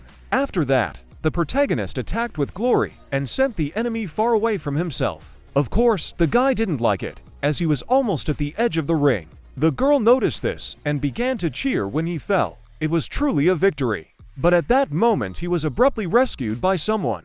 Future Guardian can't afford to lose so easily. When he needs it most, it will always be under his protection. It was very close to losing. After that, he could still show his face, but the city region boss had already fallen out of the ring. Before the tournament, the Chin family sent 10 cases of organs and rare antelopes, of which were of the highest quality. The market price was 10,000 silver. Final decision. A contestant is not considered eliminated until his body touches the ground outside the ring. The warden was very circumspect. The woman yelled that a contestant is not considered eliminated until their body touches the ground outside the ring. The state of the contest continues. Everyone thought it was unfair and unjust. It was decided that he could be held until he surrendered. The guy was sure he wouldn't get another opportunity. He decided to use the human-beast unification mode. At this point, the unification between the two really began. With 12 stars, he transferred his spiritual energy to the beast to raise its level. At this point, the beast was almost at the protagonist's side and ready to attack. Once he gets hit by that lightning, he won't survive. All he has to do is watch as he's torn apart. The spirit beast moves at such a speed that if he is caught under it, he will be blown to pieces. The only way is up. That way, he has a chance of survival. The guy asked if he thought his actions were unexpected. The hero created some sort of explosion in his hands. Things were bad, as the main character was about to fall out of the ring. The person who ends up underneath, it has to be him. At this point, the girl told him to get out of the way and stay away. They share the same feelings, but it's hard to work with two hands. The speed should have been reduced a bit. Crimson thanked, correcting himself immediately. Let the courage rise for now. Let him try all he wants. He doesn't stand a chance. That moment when I was ready to attack, that's the answer. Let him not even think of harming their emperor. How dare he use such skills? At this point, the guy started talking about the ice that had formed. The boy was greatly surprised at this turn of events. He fell on that ice. He hit a not-so-nice spot. He can't believe such a devious and evil technique was used. It was outrageous. It was said he didn't do anything. The guy did it on his own. It was a great shame to him. He was torn, but the cats could keep their anger down. It's no good. Now there's nowhere to run. Second uncle could have used the full element. Why hasn't he done so yet? The Thunder Silencer technique is a great system with 5 levels. He learned in a hurry and only mastered the first level, so he can't generate the true energy of the Thunder element. He can only absorb and release it. Even a gifted youth like him took 10 years to reach the Yin level. As much as the protagonist would like to defeat the enemy with the deafening Thunder technique, it will be incredibly difficult. It's his last 3 seconds of life. He's kindly awaiting them. He wouldn't be able to accumulate enough energy from this distance, and it was too dangerous to get closer. What should he do? There's no way he can beat him now if he maintains the same speed. The guy could understand where the main character had gone at this point. It turned out that if you gathered true lightning energy in your legs, you could move at an impressive speed. He learned how to do it himself. Why is he following him? Let him get away. He can't slow down. The protagonist told the beast to make an ice ridge. After that, he sent the guy and his beasts straight into this ice ridge. The guy realized he couldn't just move. The protagonist began to use the savings. Let everyone watch. The formation has been destroyed. What does the protagonist do? At this point, the main character amazed everyone. He had risen to the Yin level in just a day. At this point, the guy was lying exhausted on the ground. He was trying to say that he had underestimated him. They lost. Let them get the hell out. How dare he rule? Isn't that the nickname of the Imperial Guard? He swears he'll kill him. Don't let him make a fool of himself. Surprisingly, she really is from Nejiang. If they had tried anything, none of them would have come back. If he can beat both of them, he's good at something. If he wants to celebrate, he better hurry up, because it won't be long before a monstrous wrath awaits him in the capital. The protagonist at this point pondered her words. He's taking her home. Turns out the Imperial Guards are such a small thing. Don't let him worry. She's just trying to save face. If someone comes, everything will be fine. His duty as deputy chief of the capital region is to provide security. He's gonna take the crap out of this place. What an active guy. He even came to watch the fight. After all, she had to keep an eye on the final contestant. The head of the metropolitan area is thinking about where her new office should be. One of the rooms over there will do just fine. Kitchen on the left, toilet on the right, women's bath in front, her bedroom in the back. Let her get her filthy hands off him. If he was interested, she'd want to know that. Should the deputy take this particular seat? That woman! How dare she molest the protagonist so openly? The protagonist is forced to refuse. He's just a simple man. It is better if the chief of their city takes this place. He's starting to like it more and more. The winner of this year's 6-county tournament is the protagonist from Shenyang. The county city chief gets the seat of the deputy chief of the capital region. They all rejoiced very much at this information, and others couldn't understand why they were excited about it either. 3 days later, it's time to go to the banquet at the town supervisor's residence. He should go sooner. Waiting for the owner of the room, the girl came. An order was immediately given to capture as soon as possible. They've been burning it out for half an hour now, but absolutely no effect. We were asked about the book or the Dragon King's bone. Can it be forged into a peerless weapon? It seems that ordinary fire won't do. It needs to be perfected with a supreme mystical work, which in the old days was created with one of the skills of demons. Would they be able to accidentally stumble upon it in this world like they did with the thunder muffler technique? The local fire was so black that it burned even the rocks. Unfortunately, there was no way to know the location of the technique. The capital of Tianyang country, the seat of the Qin family. The young gentleman's manhood can no longer be saved. Shallow. How dare he lead the city to extinction? Extinction to man if he doesn't tear it to shreds. What a shame not to be able to find such a good thing to use. This character wanted to go into his room, but he stopped abruptly very quickly and felt. At that moment, all the arrows flew straight at him. They practically broke through all the doors and attacked him. But when the intruders opened the doors and didn't see the man they were after, at this point, panic immediately set in. He certainly expected someone to come for his soul, but not so quickly. There's a lot of her here. Their auras and breathing should have been hidden. How did he know what was in Zas's house? Let him watch his step or heel step in dog shit and not notice it. He didn't expect the secret guards to make such a stupid mistake. As befitting an opponent who had removed a young master, she had some skills. They're too late to realize it. Let them think they're finished. Don't let them get cocky before their time. Better let them see who they have here. Okay. Realized this was going to be a really serious problem. He had better not act carelessly or his little friend's head would be on the ground. He can eat whatever he wants, but he shouldn't say whatever he wants. That ugly girl is not his girlfriend. The girl was furious at this point as she couldn't understand why he called her ugly. She asked in what sense he called her ugly. The protagonist wasn't sure, he said literally. Of course, he wanted to fool these guys and make them believe that the girl meant nothing to him. Why is she reacting so strongly? She really went into a rage and was ready to kill the master. That girl was so weak when she was captured. Why is she so strong now? Let him get the hell out of here. Could some brat overpower his cultivator at the 2nd level of the Heavenly Spring? Let him put her back where she belongs. Let him let her go. If her mistress hadn't told her that she would finish him off herself, he wouldn't be alive anymore. She'd take the girl with her. He wants her back, and if he doesn't, have him come to the capital in 10 days. If he doesn't show up, he gets her corpse. Let him be careful. This journey will be extremely dangerous. It is almost certain death. Since it's inevitable, I'll have to go meet them. If it's certain death, they're the only ones who will die. Of course, the father began to cry, for his 6th daughter had been kicked out. They've come into his territory, and they're acting wild. They don't put the deputy chief of the metropolitan area on anything at all.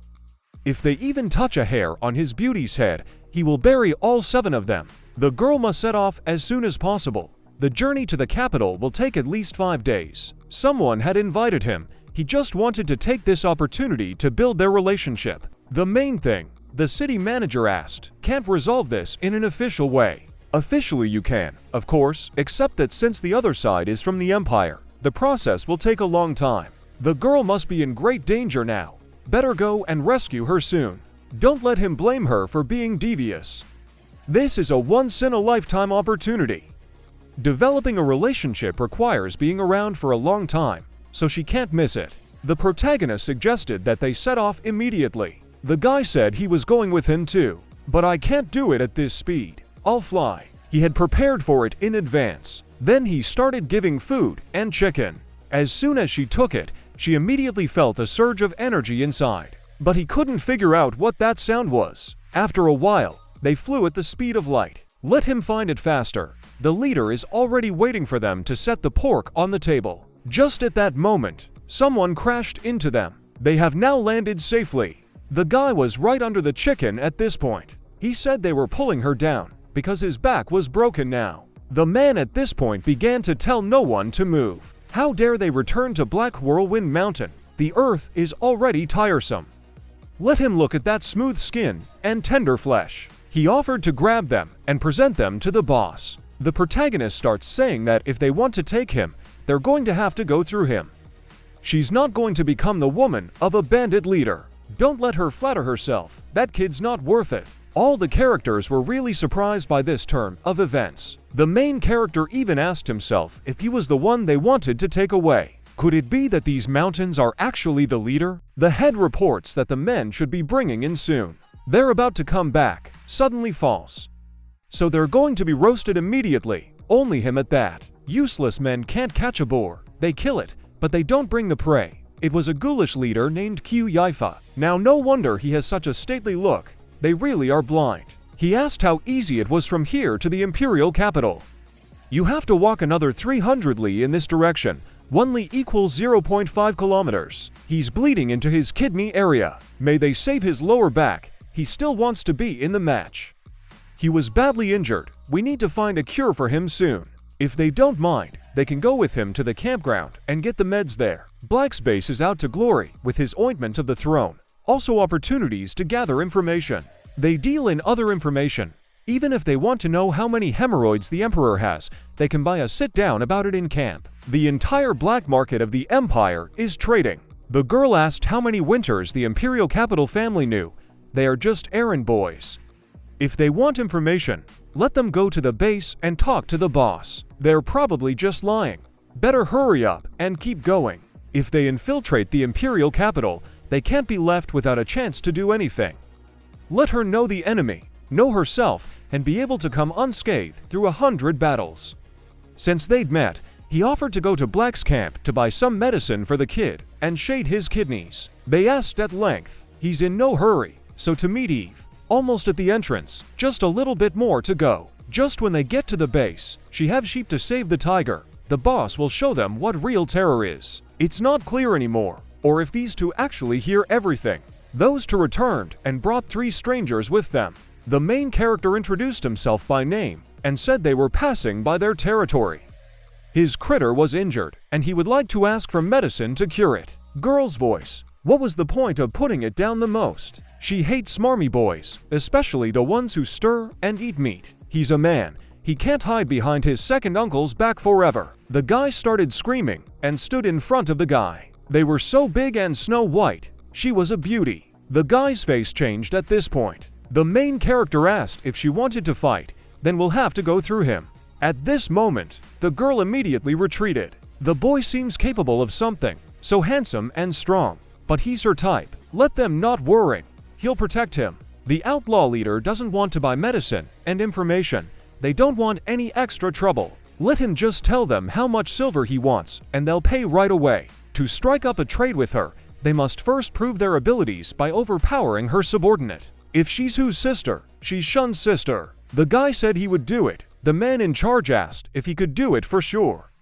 He said don't let them forget her here. At this moment, the girl who had started to appear became clearly visible. And that's when the guy suspected something was wrong.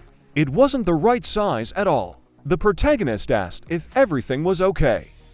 In addition to the lumbar injury, 18 fractures and broken heart syndrome were added. The woman asked if that was still incapable and if they wanted information from her. The main character said he wanted to try it himself. They can pay and try again.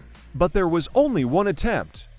They don't go about their business in a casual way. This is serious. Do we need to know? They can make an exception, but some of them will have to keep their sister company. The protagonist fears that the information cannot be denied. What nonsense is this? They didn't chicken out over some little difficulty. They disappoint him. Even if there's not a living thing on him, he doesn't hesitate to step forward. Why is the other uncle still unharmed? That's where Sis wanted it to be. Men will save him. He wants them not to believe he's working so hard for them. The woman asked what information they needed regarding the imperial capital and Qin Fengchong. blackness, all mutual relations. Hopefully, she wasn't too harsh in suggesting that he go and continue inside the cave. First he lured him into the cave, and then made him lie under her. If he falls into the cave, he's finished. At that moment, the girl froze abruptly, not realizing why this was happening. She doesn't want people she doesn't want around, but that's irrelevant. This girl can't even say the right thing. Have him wait for her outside, she be back soon. By the way, he hasn't asked her name yet. At this point, the girl introduced herself. The name sounds embarrassing to the protagonist. The Chin family was originally one of the 10 most powerful families in the country. But 7 years ago, during the war with the state, the previous head of the family died. Their status has since declined, but they remain one of the strongest clans in the country.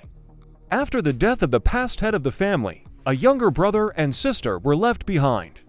Sister Chin Fengyan is the current head of the family, while younger brother Chin Fengyan serves as an imperial ghoul. Just this morning, we received damaging information about the family. They say they are going to use all their resources to kill a young man, similar to the main character with whom they are in conflict. The main character said they were just being obtuse. He only defeated their youngest son in the arena during a contest that must have made them very angry. Here she got the information that it's not that simple. The protagonist can't figure out what it means. Is there something else she knows? That's all she can say about his friend. If he wants to know more, he'll have to try to satisfy her. She lusts for his body, then he has no other choice. He'll do his best to convince her. Why only this mountain was shaking? She couldn't understand. And what are those strange green clouds? 24 hours later, they were done. The protagonist asked if she could tell everything now. It was hard to accumulate so much information. Why was he using it all? My mind is blank. Let her give me an answer. Then he'll help her come to her senses. The household is destroyed. The family crosses information about it. They try with all their might to cure him because he is to marry the emperor's daughter next month. The protagonist realized that they were now in big trouble. The protagonist came out of the cave. He asked where Dadiao was. He had been out for a long time and was lying there. The mountain brigands had given him medicine, but it seemed to have gotten worse. The guy was almost crying and saying he had been defiled. At this point, someone couldn't believe it. Make sure he comes. She be waiting for him. What happened to the boss? He can't believe she saw herself as a regular girl. Did this guy really win her over? Let him come back another day. Flying chick hasn't recovered yet, so we'll have to walk. They'll discuss countermeasures on the way. Chin operator. We are left without a husband, dignity. News dissemination is blocked, so the imperial family probably doesn't know about it yet. However, you can't hide a bump in the sack, and this coffin will fall on the family sooner or later. That's why the family is so entranced. Should they go to the capital? Obviously, it's a trap. Their friend has made up her mind. There's no time to hide. We need to figure out how to solve the problem. The shopkeeper told them in which direction the imperial capital was located. It would take about 2 days to reach the capital on the way from the village. The protagonist thanked them for it. At this moment, the man smiled caustically and looked at them. The direction they're going. Could it be that the old man had pointed them in the wrong direction? They had been walking for so long, and they have even met a ghost. The protagonist said that the ghost was exactly what he encountered. At this point, they didn't realize what he was talking about and looked closely. In the distance, they did see some sort of ghost. They were scared to death by what they saw. Who dares to play ghost in the middle of the night? Let her show them the way. At that moment, she began to use her ability. But surprisingly, the ghost was stronger, and that fire didn't hurt him at all. It was a black flame above the mystic flame. He will be buried with his unborn nephew and future family. The protagonist said he would detain her, but he wouldn't let her go. They're walking into a trap. This canyon is the perfect place for an ambush. He didn't expect her to strike. The girl said no one could escape. Then she used hellfire. The book said he was careful, for he was about to be attacked. Let them not touch this fire. It will not go out until it leaves only coal behind. Book got nervous. He better tell them sooner rather than later how to defeat him. Mystic fire could be tamed, but they needed to either run or fight. He was hoping for something else. The main character told them to go upstairs. They couldn't understand what he was doing. They'll only get in the way. They'll meet in the capital. Of course, the girl was not in agreement with this arrangement. The guy said they would only be a burden to him. The villain channeled the black dragon spirit into the hero, and at that moment, he threw himself into the fray. The protagonist was ready to give up, but decided to fight back. He concentrated all the power in his palm and directed a bolt of lightning at the monster. Dark shmars gathered in the sky, and lightning bolts flew out of them. At this moment, the servant reported to the madam that Chin was fighting with that man. They seem to have found the key figure. Let them prepare to begin. They must not get him alive, make him die of bliss in their hands, even if she wanted him alive or dead. Subject didn't understand why she was using idioms at random again. Only one girl fought the protagonist. She wondered if he was okay. Fortunately, the heavens were on his side, and the thunder blocked some of the impact, but this mystic fire is too strong and can't be neutralized at his current level. He won't be so lucky this time. She didn't expect him to be able to summon lightning.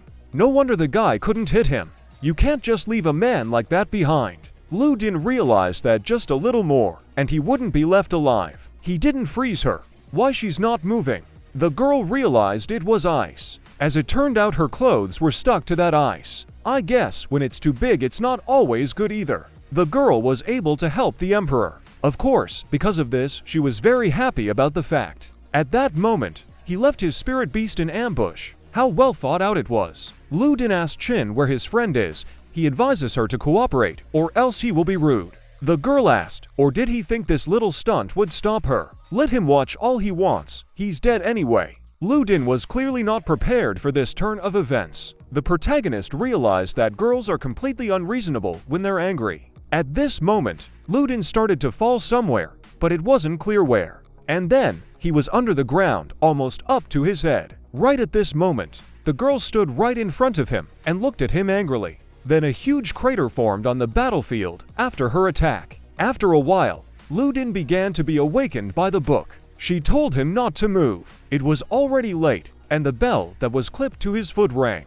At that moment, someone started coming down the stairs toward him. The girl was clearly glad she was able to catch him and said she didn't like idle chatter, so let him answer her questions honestly, and maybe he'd stay alive. Lu Din couldn't figure out who else it was. In the new case, she gave him a good voiceover. Let him explain why the Qin family is trying to get rid of him and what happened to Qin Fengkin in the Tsang Mountains. Lu Din said that it was better to ask the girl herself with these questions. She replied that she could ask her, but she didn't need to. She couldn't understand how he knew she was a princess. The protagonist asked her if she was curious about how he found out her identity.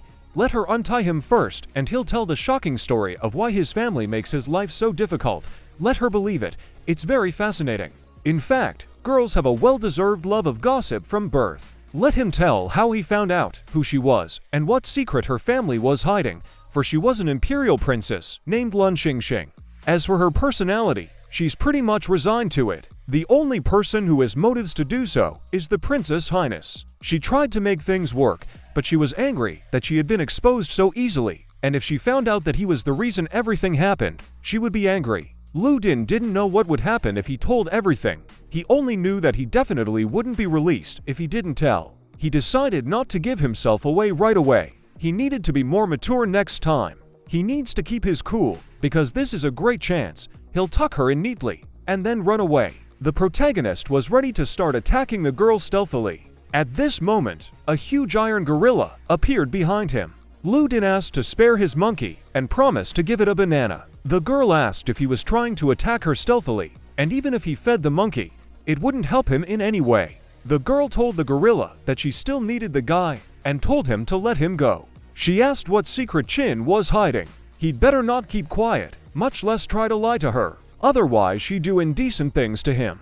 Instead, this floor will be his balls. The girl asked him to explain everything clearly to her after all. This blow he inflicted on himself. He was just standing in the arena. After that, the girl laughed loudly, unclear why. Lu Din could only assume, did she really want to marry him off to someone?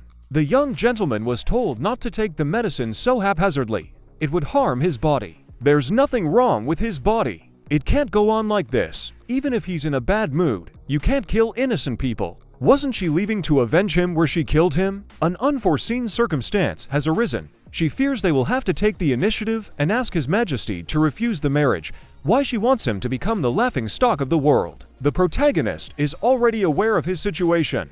She was going to kill him, but the princess saved him. The princess doesn't want to marry him, and she will definitely report everything to the emperor. When that happens, they will be accused of deceiving His Majesty. The guy didn't want to agree with it and couldn't believe it. He asked his sister to give him some more time.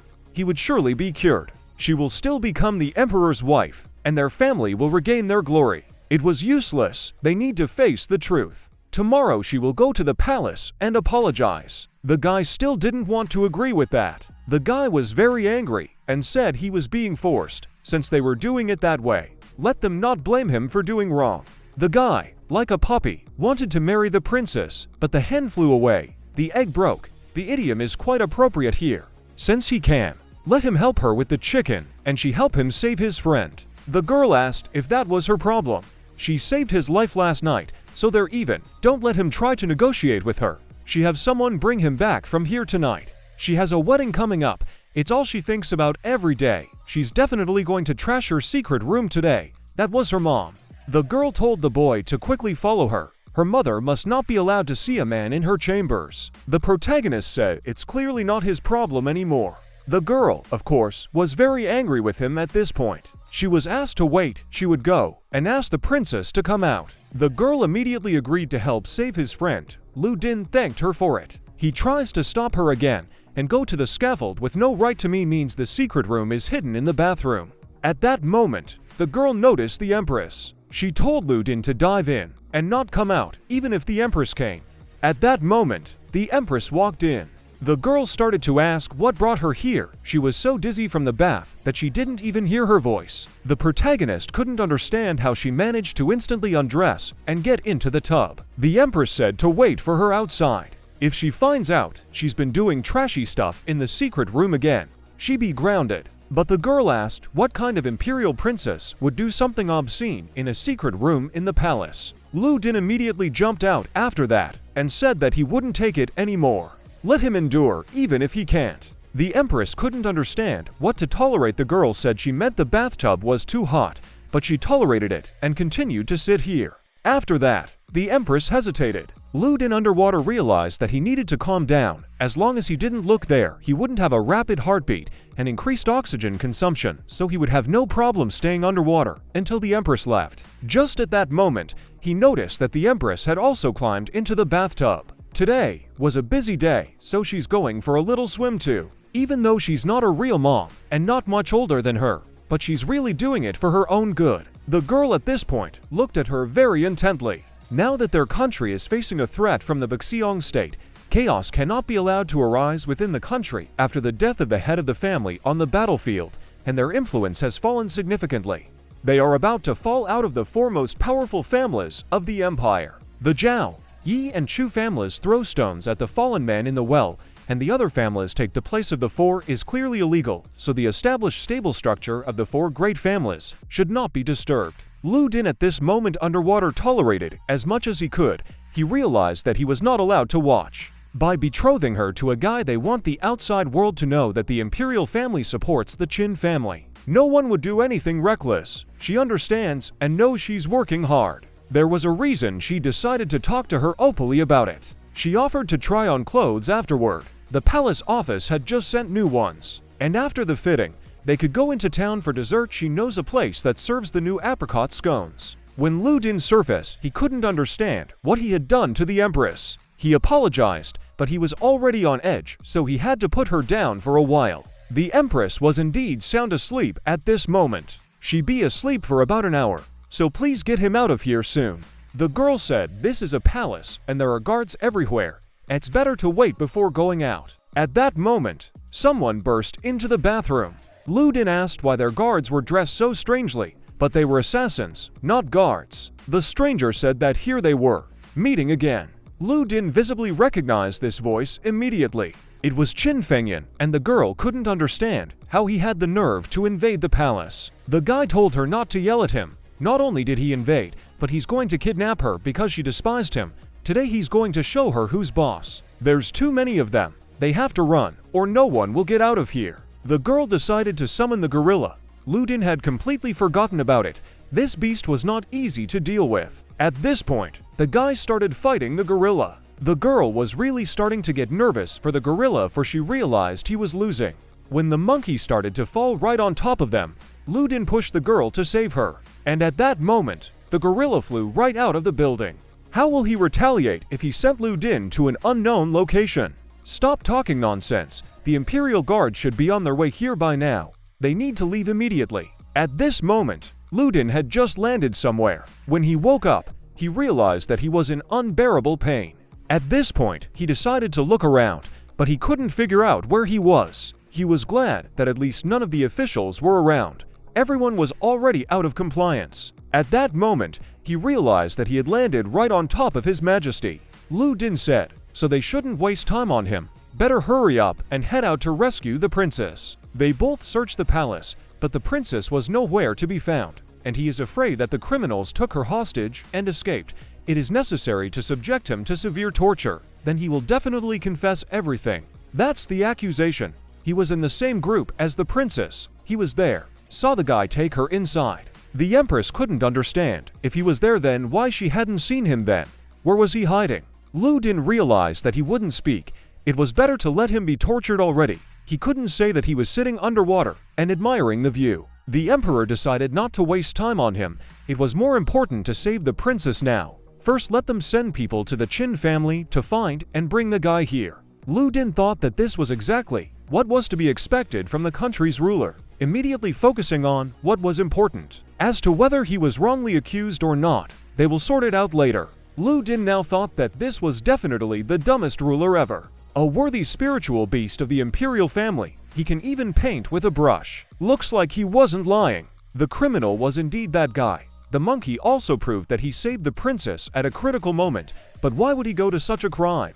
Have them pass the edict, attack the family, and detain the guy. At that moment, someone was brought to their knees. He asks the girl where her little brother went. She deserves to die, and her brother is missing. He felt sorry for their parents who had fallen for the country, and he was going to marry the princess off to a member of their family. But instead of being grateful for that, they broke into the palace and kidnapped the princess, let them be captured and beaten to death with sticks. At this point, the girl began to be pulled away. Lu Din asked His Majesty to be lenient, let them give her a chance to redeem herself. The girl recognized the guy immediately. He only kept her alive because she was protecting the princess, but he doesn't seem to distinguish between right and wrong. Lu Din said that leaving the girl behind would make it easier to find her brother. After all, the priority of saving the princess was the main thing, wasn't it? The exits from the capital are completely blocked off. The entire Imperial Guard has been sent out to search, but so far nothing has been found. If he keeps the girl alive, he guarantees she will lead them to the princess. Lu Din said that he would do his best to make it happen. Worthy of the man who took a fancy to the princess. Courage he has. He has 3 days. If he can't find her, he'll be beaten to death with sticks. The other party acted quite professionally and left no trace. Why he put his life on the line to save the princess, and now he has to get involved. Let him not worry. He's more than sure it's not an unprofitable endeavor. The girl's cultivation was destroyed. A death mark was placed on her. If it wasn't removed within 3 days, she would die. She was now at his disposal. He told Igor to send the men he was looking for here as soon as possible. The girl couldn't understand why he had saved her at such a moment. Free cheese only comes in a mousetrap. Since he's risking his life to save hers, she have to fulfill a few conditions. 1. Have her hand over Cheng Miao Miao to him. 2. She will accompany him from now on. She probably knows her little brother well, so he will need all the information about him. And 3rd, he needs her Supreme Mystic Fire technique. The Supreme Mystical Technique is an absolute family secret, and since ancient times, it can only be practiced by the heads of the family. How can it be passed on to a complete stranger? He started to say that the girl was not going to cooperate and ordered her to be taken out and beaten with sticks, but at this point, she abruptly agreed. That was much better. Still, if the family was destroyed, what cared? Dredoff said his friend was locked in a secret room of their family's residence, and he would take him there. Have her go and translate it herself, and he's waiting for someone here. Lu Din said, waiting for his informant. It was just as he predicted. One appeared, but the other disappeared. That was the end of their work. They could go. The girl recognized the guy immediately. Lu Din was a little disappointed, for she had mispronounced his name. At least she said the eldest son of the family was involved in the kidnapping of the princess. The guy was definitely in on it. About Sin Fan, I was too sure. But since he disappeared at such a moment, he's under suspicion too. So why did he call her? I mean, she knows him well. Maybe she can give some clues. But why would she help him?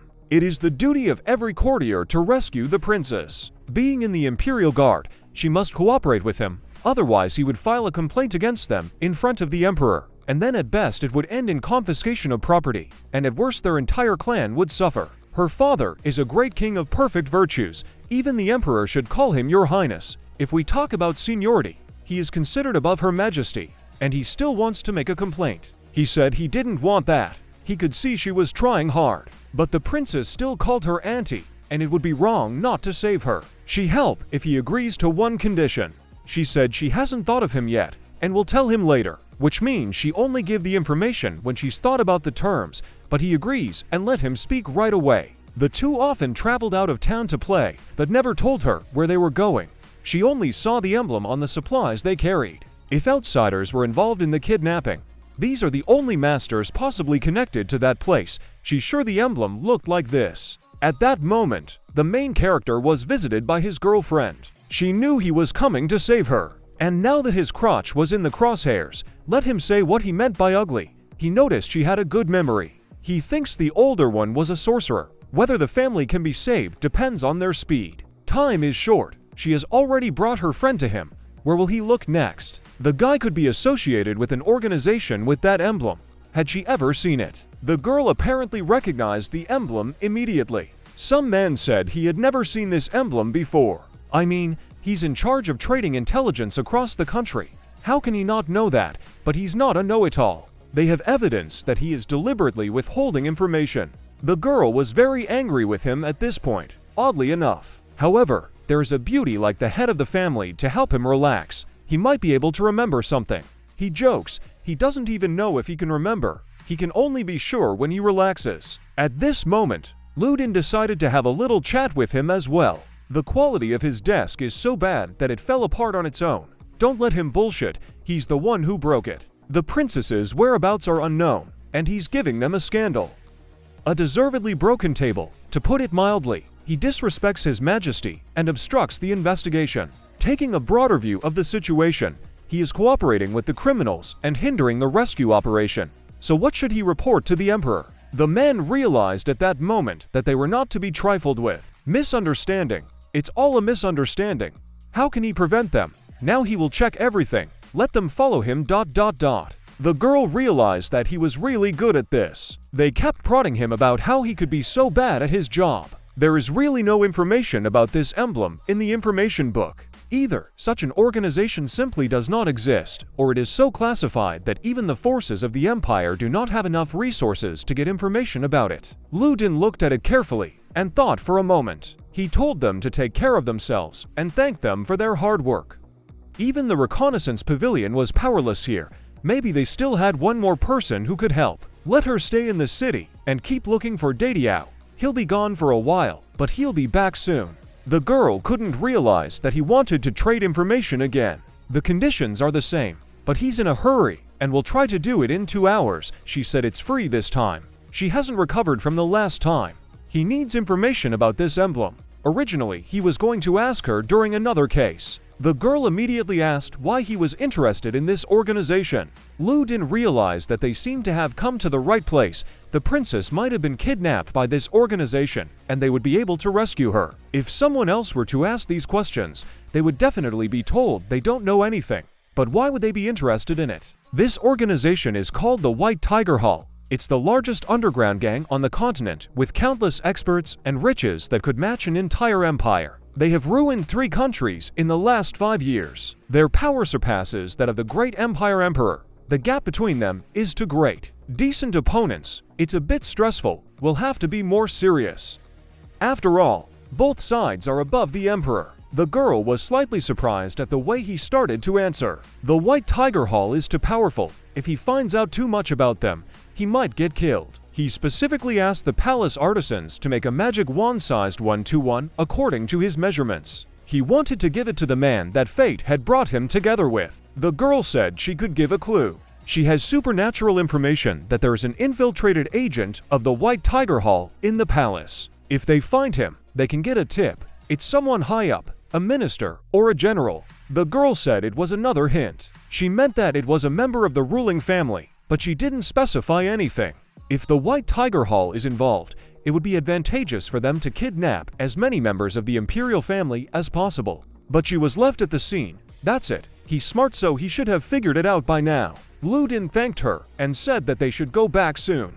The girl asked if he knew who it was. He knew everything, but they needed to hurry before she left. Since she was 12, she'd hated being held. So why now she wasn't disgusted? Imperial Palace. Sire, the Empress may go to visit her family tomorrow. Let him shut up. Who is the Empress here? Her or not? Discipline is becoming less and less in the palace. That's when something happened, and all the people fell down. She started yelling that there were killers here, and we should call for help sooner rather than later. Let her yell. The Emperor's personal guard will come, but they can't escape.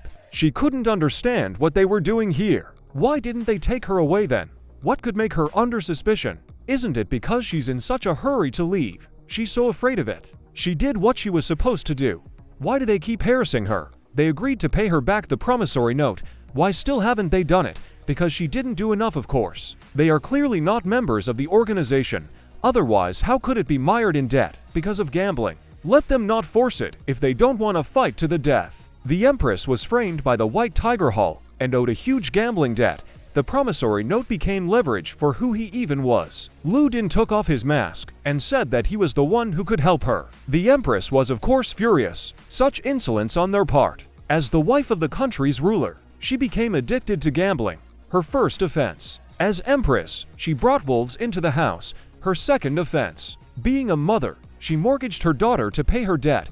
This is the third offense. If we talk about brazenness, it is the most brazen here. She knew she was guilty in front of the girl, but she had no choice. She was threatened. If she didn't obey them, her reputation would be over. Let her not worry. He would help her. Not only would he save the princess, but he would also pay back the promissory note. The Empress looked at him at this moment. She has no one else to rely on. Although she is an Empress, she is not afraid of her relatives to the ninth knee being executed. Someone who is not afraid of 1,000 executions would dare to put on the Emperor's green hat. The White Tiger Hall lair changes every month. After the marina, they should be in the Maple Valley area, west of town.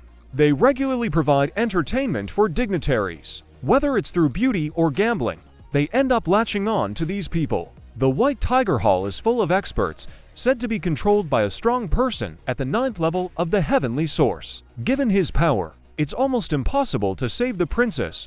Why would a guy engage in conversations with them to kidnap the princess? Exactly. She doesn't know the reason, but perhaps he wants to use the princess to force the Emperor to make concessions. Looks like the only thing left is to go to Maple Valley. Let him find some helpers, otherwise it would be too dangerous. Lu Din said that he already had a reliable companion and a source of happiness. Other people only see 5 fingers. They couldn't understand what was going on. Book asked if he had already thought it over. Instead of leveling up, he was going to take out another beast girl, or how, when dealing with an enemy numerically superior to him, it was more reliable with more beast girls. He's really grown since the last time.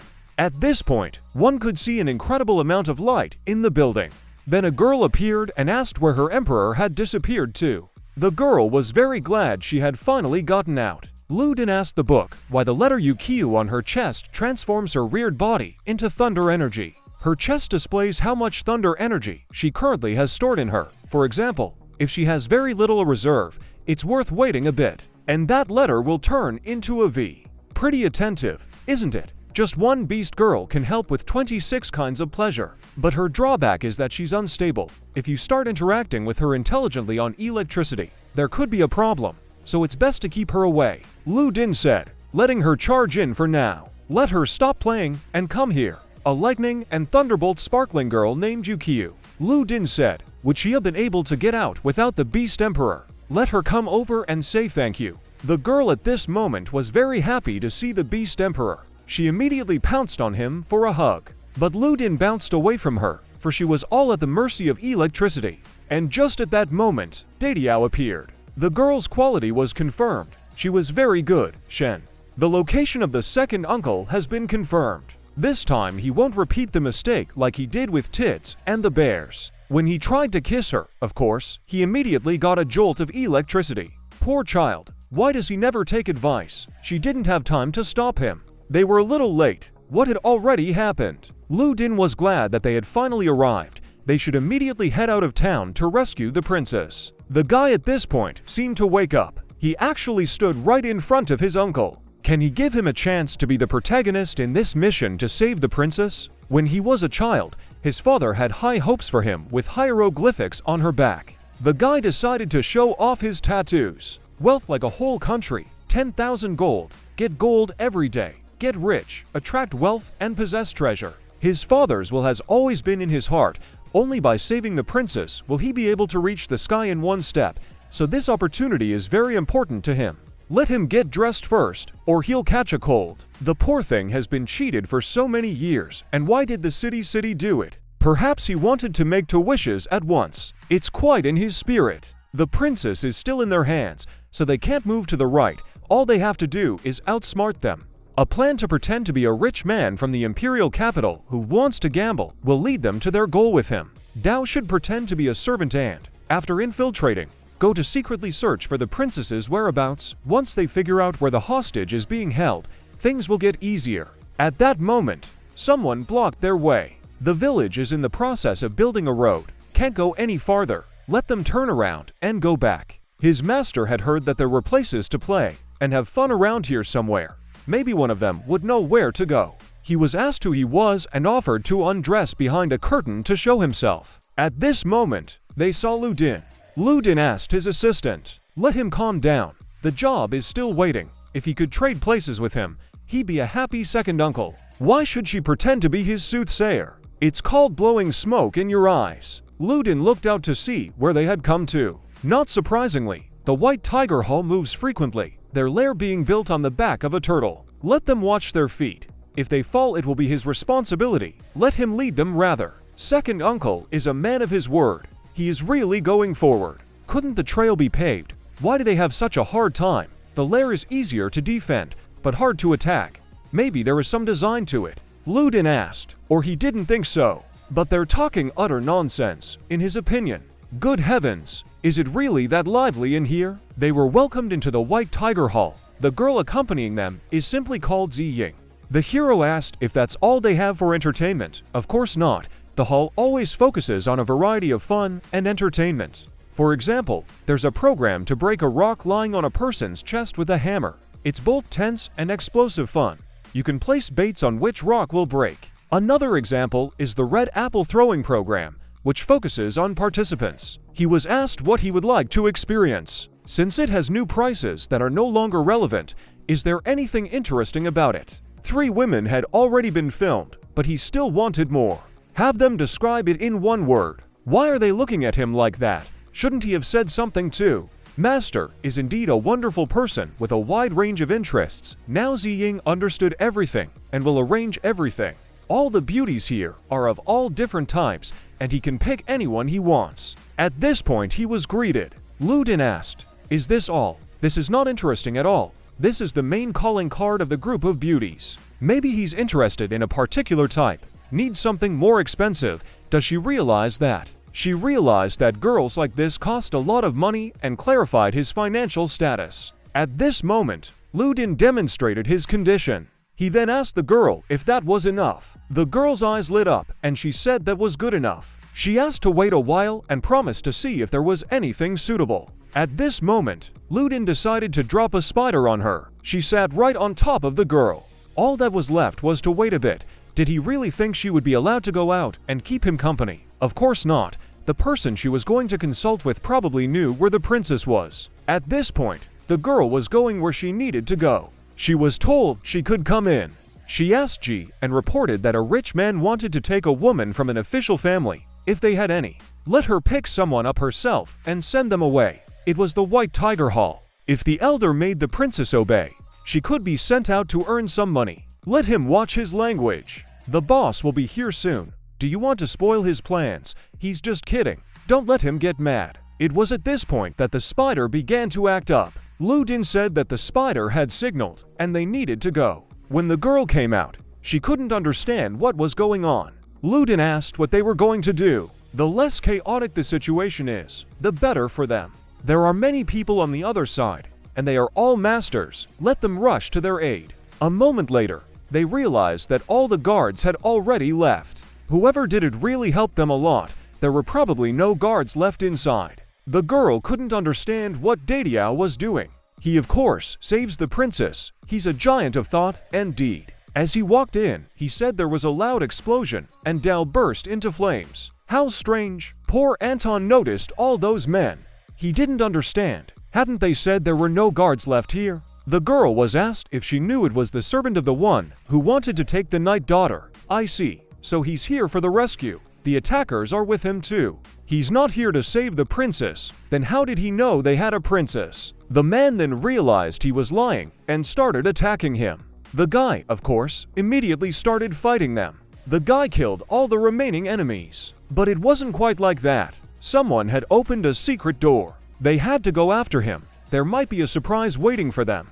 Just then the spider came back to him. It was a great job, but he would reward her well when they returned. Then Lu Din and his girlfriend started following this guy. He was asked if he was going to Fengchong.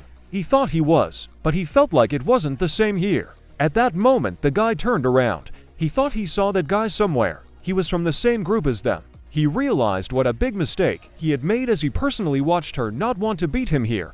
Let him take her to her brother. The guy immediately recognized the girl in front of him. Then he was ready to push some button and said there was no going back. Finally, he pressed the button and immediately apologized to them. Someone would come and get them later.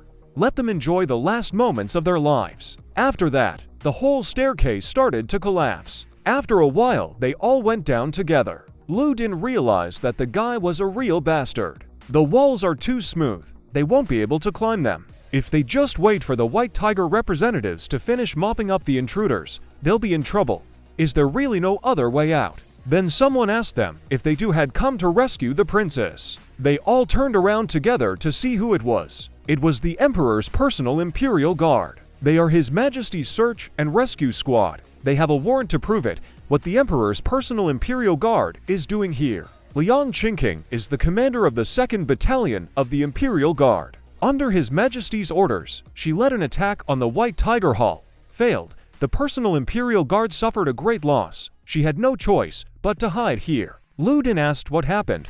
Why did they suddenly launch an attack? The Emperor's power really isn't simple. Even the White Tiger Hall was recognized so quickly. 3 hours ago, the White Tiger Hall sent a letter to His Majesty, demanding that their defensive army be withdrawn from the border towns, or else they would kill the princess. His Majesty had no choice but to give the order to launch an attack. Has the White Tiger Hall gone crazy? They really decided to hit the 3 northern cities. They are cooperating with the Baxiong state. Lu Din asked if these cities are important. They're not just important, they're the country's main defensive cities. Once they lose these 3 cities, they will have no chance to defend themselves against the state. Then they can reach the capital in just a night. The White Tiger Hall isn't helping the guy, they're using him. They originally planned to use the princess to force the emperor to cede his cities and lands. What to do now? The only way to ruin their plans is to rescue the princess, but there's no way they can get up to her now. The girl said she could probably get a few people there. It's her spirit beast. It can shoot pretty far. The star beast is an armored seahorse. Lu Din sarcastically said that he was just a genius. At this moment, the girl was experiencing an inexplicable feeling. It's unclear why a man would act like a girl. Someone barged in on him. He was not happy about being barged in on so suddenly. The guy told him that his sister and the guy were already here. So what he's saying is that the enemy he wants to kill came to him. He threw them down. This will hold them off for a while. Let him take the princess and leave sooner rather than later. He will be killed today. At that moment, someone actually burst in on them. It looked pretty clumsy from the outside. Lu Din almost crashed into the wall, changing the direction of his flight. At this moment, Lu Din crashed right into the guy. What a pathetic cry. What's another goo-goo? Lu Din asked the girl to cover him and got the princess. He then asked the spider to help them. At this point, the spider really helped a lot. They landed okay. "This guy is moving too fast. You can't just let him take the princess." The guy asked if he wanted their whole family to disappear. He's counting to 3. Get his sister to get her ass over here now. Great, they're hiding. How dare they rampage in the White Tiger Hall? Let them keep the princess alive. The others will be killed. It's best not to stay here. We need to find a way out. And there's a hole. That's how she got here. They asked where the guy went, but they don't know.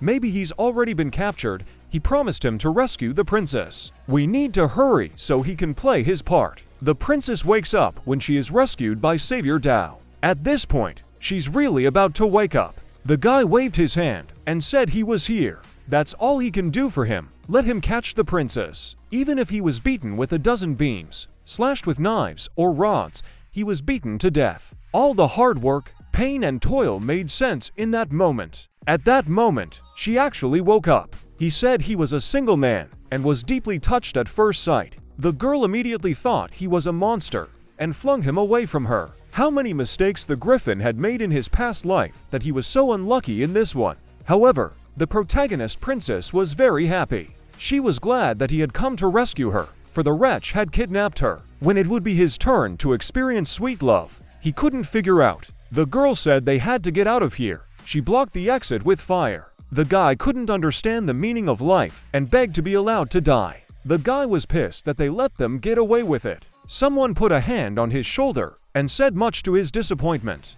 the preparation for the operation lasted 2.5 years and he just let the hostage walk away. The girl was apparently either angry with him or even pleased. They'll get help once they get out of the Wedge Valley. The pursuers are approaching very fast. How did they know they were coming this way? They unleashed a spiritual beast of distraction.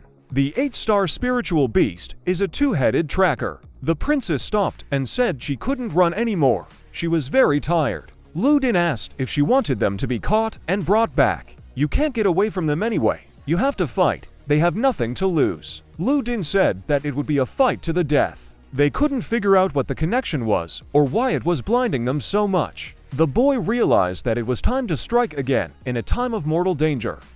The only way out is to sacrifice his life in the name of duty. He told the princess he would always protect her.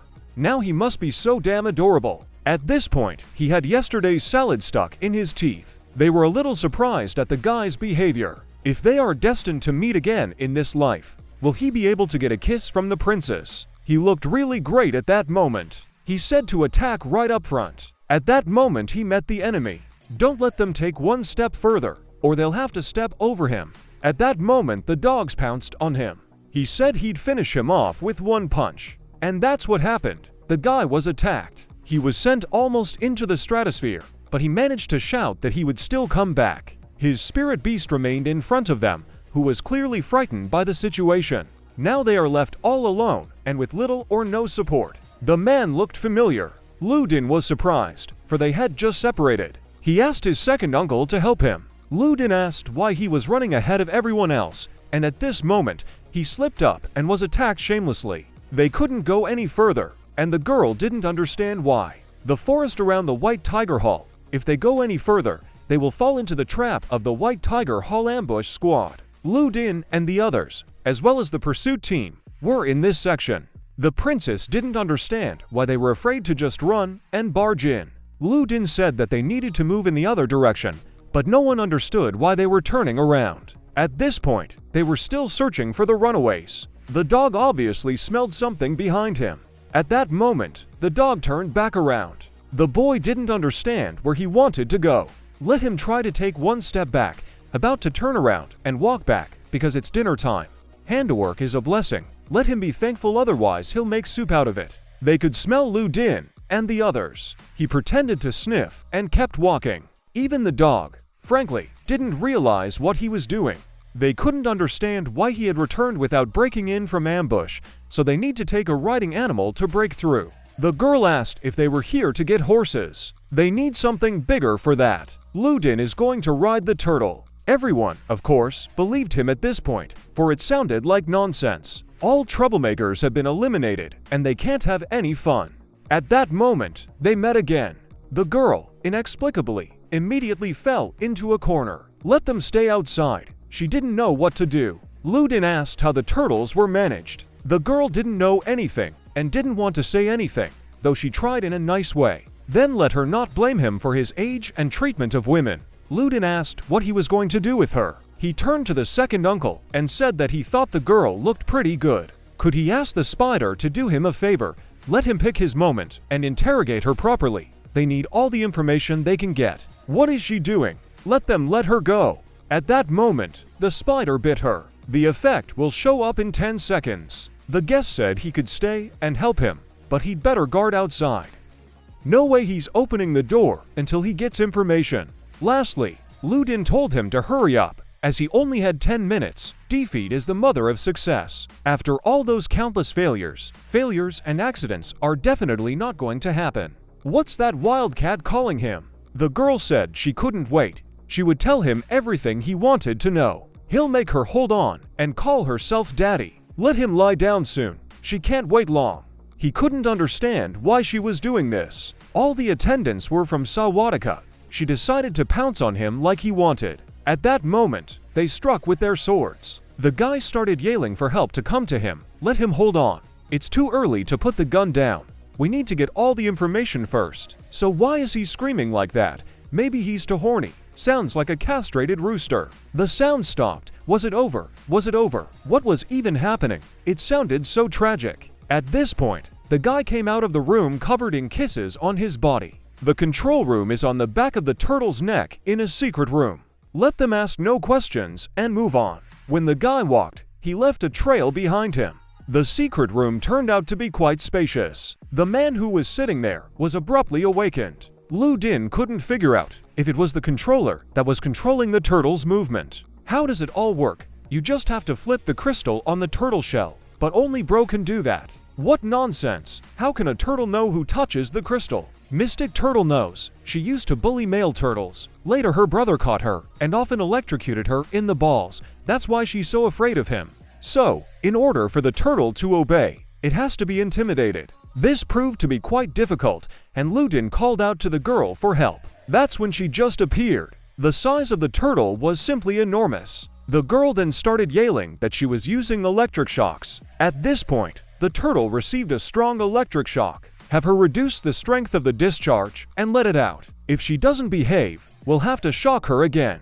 At this point, the turtle began to move. At this rate, they'll be out of here in an hour. But at that moment, the turtle began to move much faster. The girl asked the guy if her punch hurt him. They are partners fighting side by side after all. His back always ready for her. Especially how can it be squirrely if her breasts are so soft? So why did he suddenly stop? A rooster, a 3-star night spirit beast, a tyrant rooster, appeared in front of them. He couldn't believe he'd been betrayed so easily. He was sorely disappointed and decided there was no point in keeping him any longer. He ordered the rooster to kill the turtle. At that moment, he had 2 more hands. After that, the rooster started attacking the turtle in its path. The rooster was furious and wanted to destroy her. He used a kinetic force of terrifying power. Ludin ordered to seal the passageways and not allow them to pass. Ludin said for the princess to go first. At this moment, Ludin covered her from danger. He began to fight the spirit of the rooster.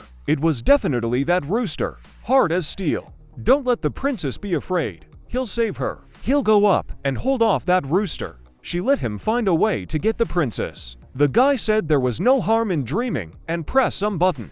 Just at that moment, they all fell into an incomprehensible room.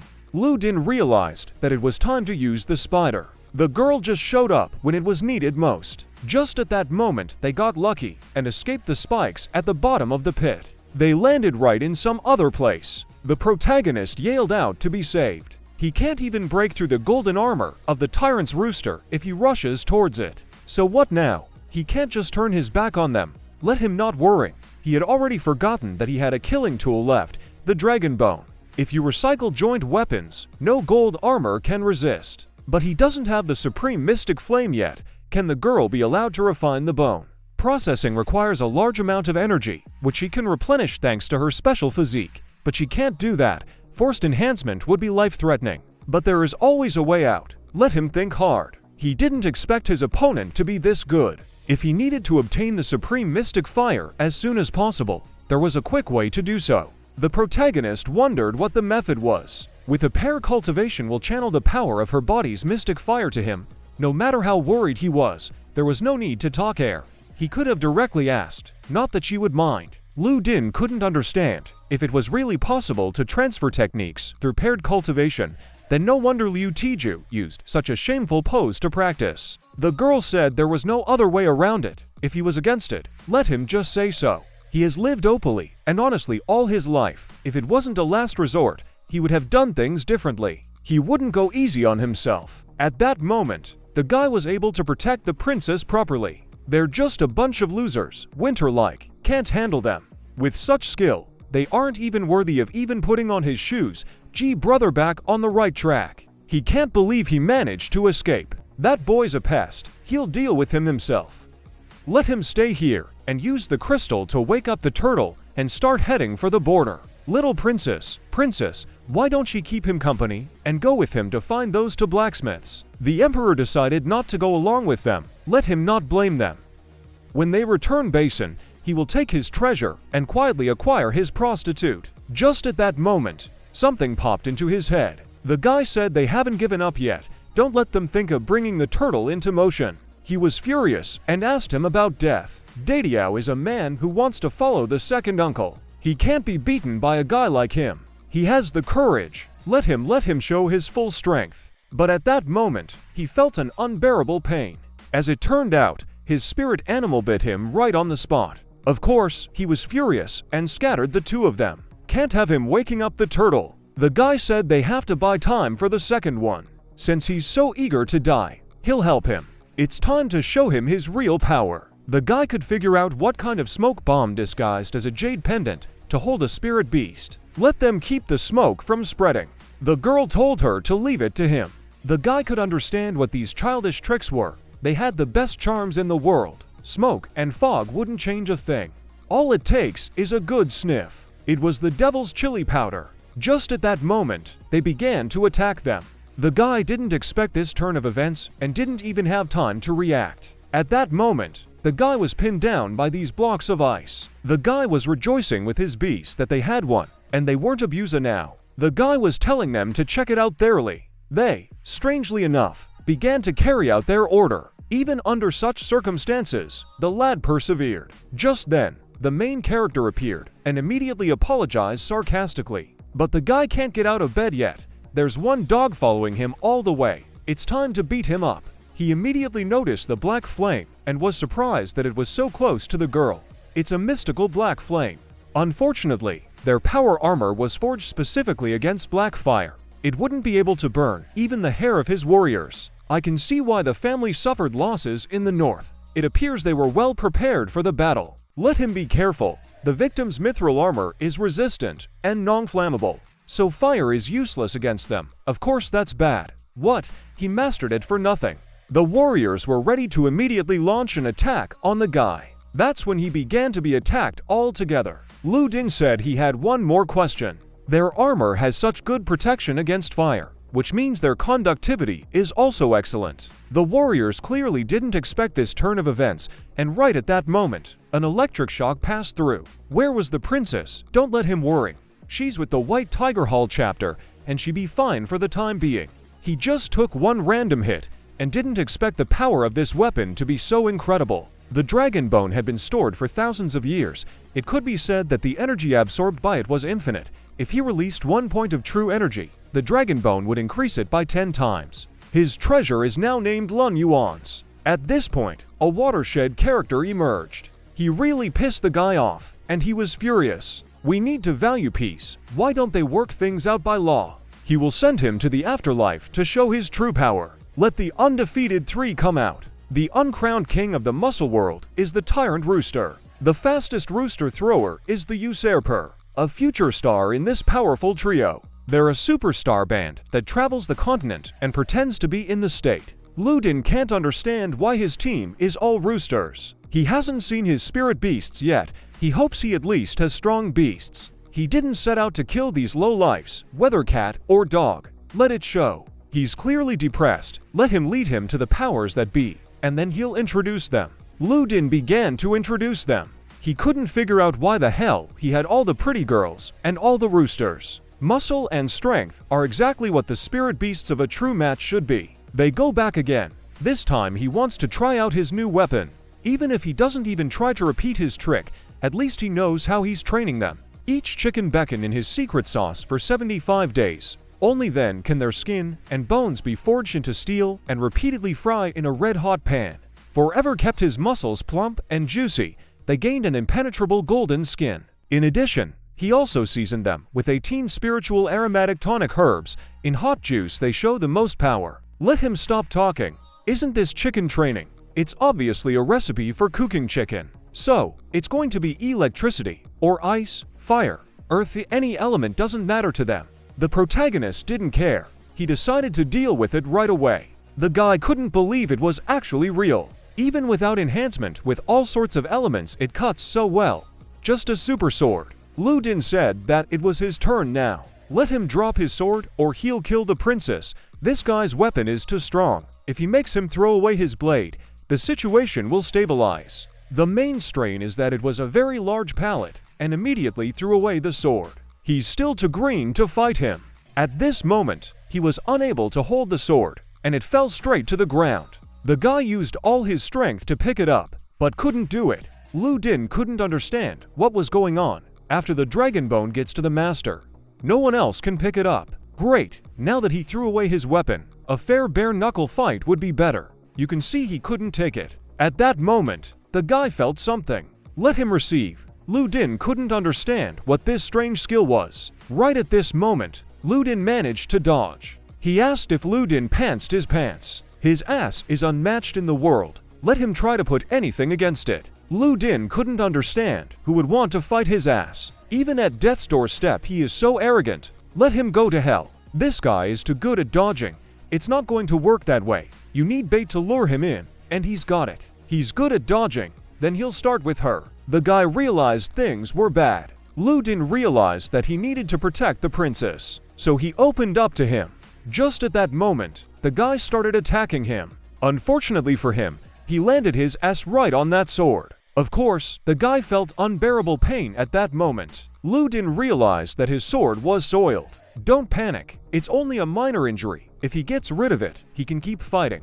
Let him take a look at his ass, gas pedal running at full power. The protagonist tauntingly asked if he could help him. Under no circumstances should you attempt to attack him, or he will fight back many times stronger. At that point, the guy tried to get up off that ball. Then the situation stabilized, and everyone immediately started resorting to it. Lu Din said to tell him where the promissory notes written by rich and powerful people were. The princess couldn't understand why he needed a promissory note, and more importantly, that he was doing someone a favor. For being so about everything, let him wait madly together from the state. He is the 7th prince. Everyone was surprised that he was a prince based on the ridiculous position he was in front of them. This guy is the ultimate crook, of course, carrying so many promissory notes. There are even in the name of athlete Gong Chan.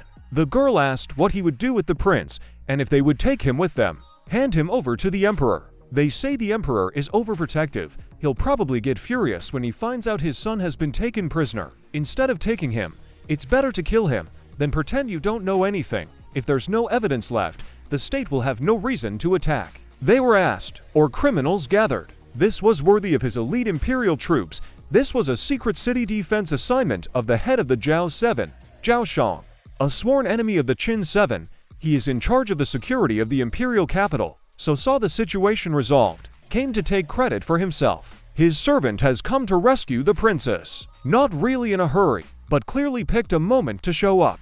He reports after a hard-fought battle that the leader of the kidnappers is alive. Everyone has done a good job, and they will soon carry him back. Who after what other persistent battle, let them calm down and not be such to them. They are reporters from the Imperial Times. If they could ask a few questions, the general agreed. This is what I expected from the capital, even the reporters here. It's a common tactic after giving merit. He immediately records everything.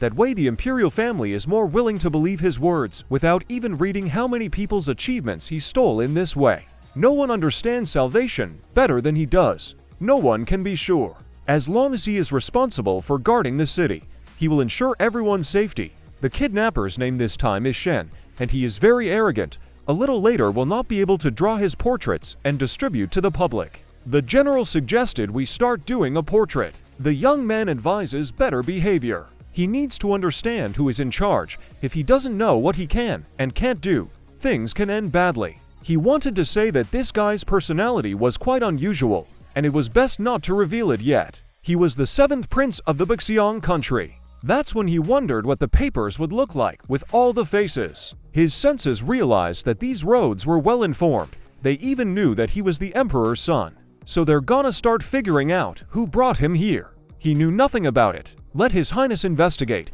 The paper says he was in charge of the rescue operation. Spreading this news will definitely anger the state. He fears war is inevitable. Let the bastard be removed. He has brought trouble on the country. We're being whipped for flogging and beating him to death. The man at this point begged to be spared. This minister is so tactful that he killed his political opponent with just a few words. He is the most insidious and cruel among the 4 families. He takes every opportunity to suppress his competition. The counselor couldn't suggest what to do with the 7th prince now. Free him or kill him. Letting him go is definitely not allowed. It will damage their country's prestige. But leaving him behind is also dangerous. The one who created the problem must solve it. In his opinion, Lu Xin's inability to fix the root of the problem is the cause of the problem. He aimed at him. Let him be careful what he said and not get caught. At that point someone came in and said it was bullshit. If Lu Din was selfless, she would have already been taken to the state as a prostitute. What were they doing in the meantime? They still have the nerve to say such things. The Prime Minister cares. His Majesty should have gone to the front lines himself and led the battle to keep the peace in the country. The Emperor's personal imperial guards ensure their safety. Let them be sure. They won't let go until the last one. He just doesn't understand why 3 women who shouldn't be messed with are all coming at him at the same time.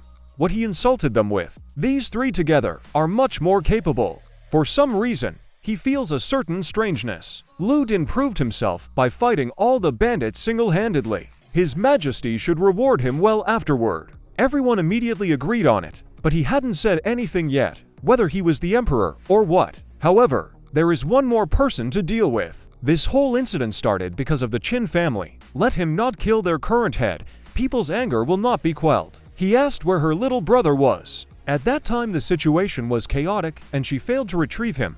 Now his whereabouts were unknown. After all, he had promised to spare the girl if he managed to save her. He only said he would keep her alive if he got the princess back. He could reread chapter 51. If he keeps the girl alive and guarantees to save the princess, he can't execute her, but a life sentence for her won't do. The family by foreign invaders deserves a reprimand. The head of their family will receive 30 lashes and be sent to a barren island. Let the first counselor oversee the execution of the sentence. The man immediately agreed and said he would supervise everything. Have them bring tools for punishment. That's the lucky thing. After the resolution of the 2 for great families, the family will become dominant and he will do everything himself. She is a traitor. She betrayed her ruler for personal gain. This wickedness is unforgivable. He will beat her so that her wrist trembles. Lu Din lay down and said that he could proceed. The man couldn't understand what he was doing and let him not cause trouble. No longer pretending.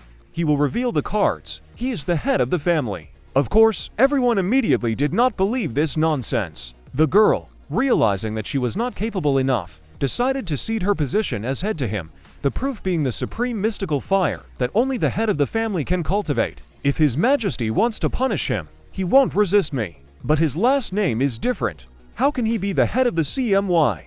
And by what law heads must have a surname? Can't he marry and live in his wife's family? Let the girl come here if His Majesty wants to punish her. The first counselor is not serious about considering this matter. His Majesty clearly intended to punish the head of the family. How dare he remake an imperial decree? Lu Din looks down on him. He must punish him. At this point, His Majesty was no longer listening. His Majesty has fallen asleep, so he asks them to disperse. They will leave discussion of this case for another day. Let them not worry. Her father always pretends to be asleep when he wants to avoid conflict. When he wakes up, let him act like nothing happened and nothing will happen to him. At this moment, a girl abruptly appeared and asked how everything went and whether the emperor had rewarded him as promised. He apologized, and because of him, the emperor is hung up. He fears there will be no reward, believes he got them into this for nothing. The girl asked in vain. All the land, silver, gold, and the rest of the family's wealth now belong to the new head of the family. This statement in the imperial palace seems implausible. Now everyone knows he's the head of the family. If he changes his mind, he'll be accused of emperor mania, and no one will be able to defend him. Lu Din was clearly not happy about this turn of events. He has done a great service, so it is right that he will take over as head of the family. Besides, they are already with him. Everyone couldn't understand what he meant, but Lu Din remained silent. Unfortunate, but not valiant and brave. In the end, all his hard work was in vain. Pity he is a genius. Heaven envy his talent. He's done well for himself too. She's heard he's single, and can introduce him to her younger cousin, who is also a member of the imperial family. The princess noted that an opportunity had arisen. The guy would be ready to greet and charm her. It was a very unusual girl, and she immediately started hugging the guy. Her cousin seems to like it a lot, although she usually always wanders. She plans to stay home after marriage and spend time with her husband.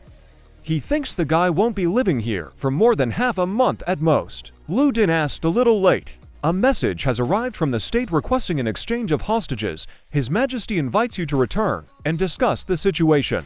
Majesty is informed that they have come to an agreement. He was clearly dissatisfied with Lu Xin's actions. He solved one problem, but created more. It's a request for a hostage exchange. Why not an exchange? What's wrong with that? The man said he could see for himself. The emperor also displays powerful actions and hides his intentions well. The state is ready to retreat 15 kilometers and release 8,000 prisoners. A compensation of 40,000 gold will also be paid. Is he really sure he's the 8th prince and not the crown prince? She'd heard it all herself. Tai is the 8th son of the country's ruler and the current manager of the White Tiger Hall. The emperor doesn't seem to like this behavioral specialist very much. He had 72 sons, 6 he killed by his own hand, 3 for not looking good, 2 for talking during meals, and another for misbehavior in the audience hall. Does he think he'll make concessions for his 8th son? The difference is important to him.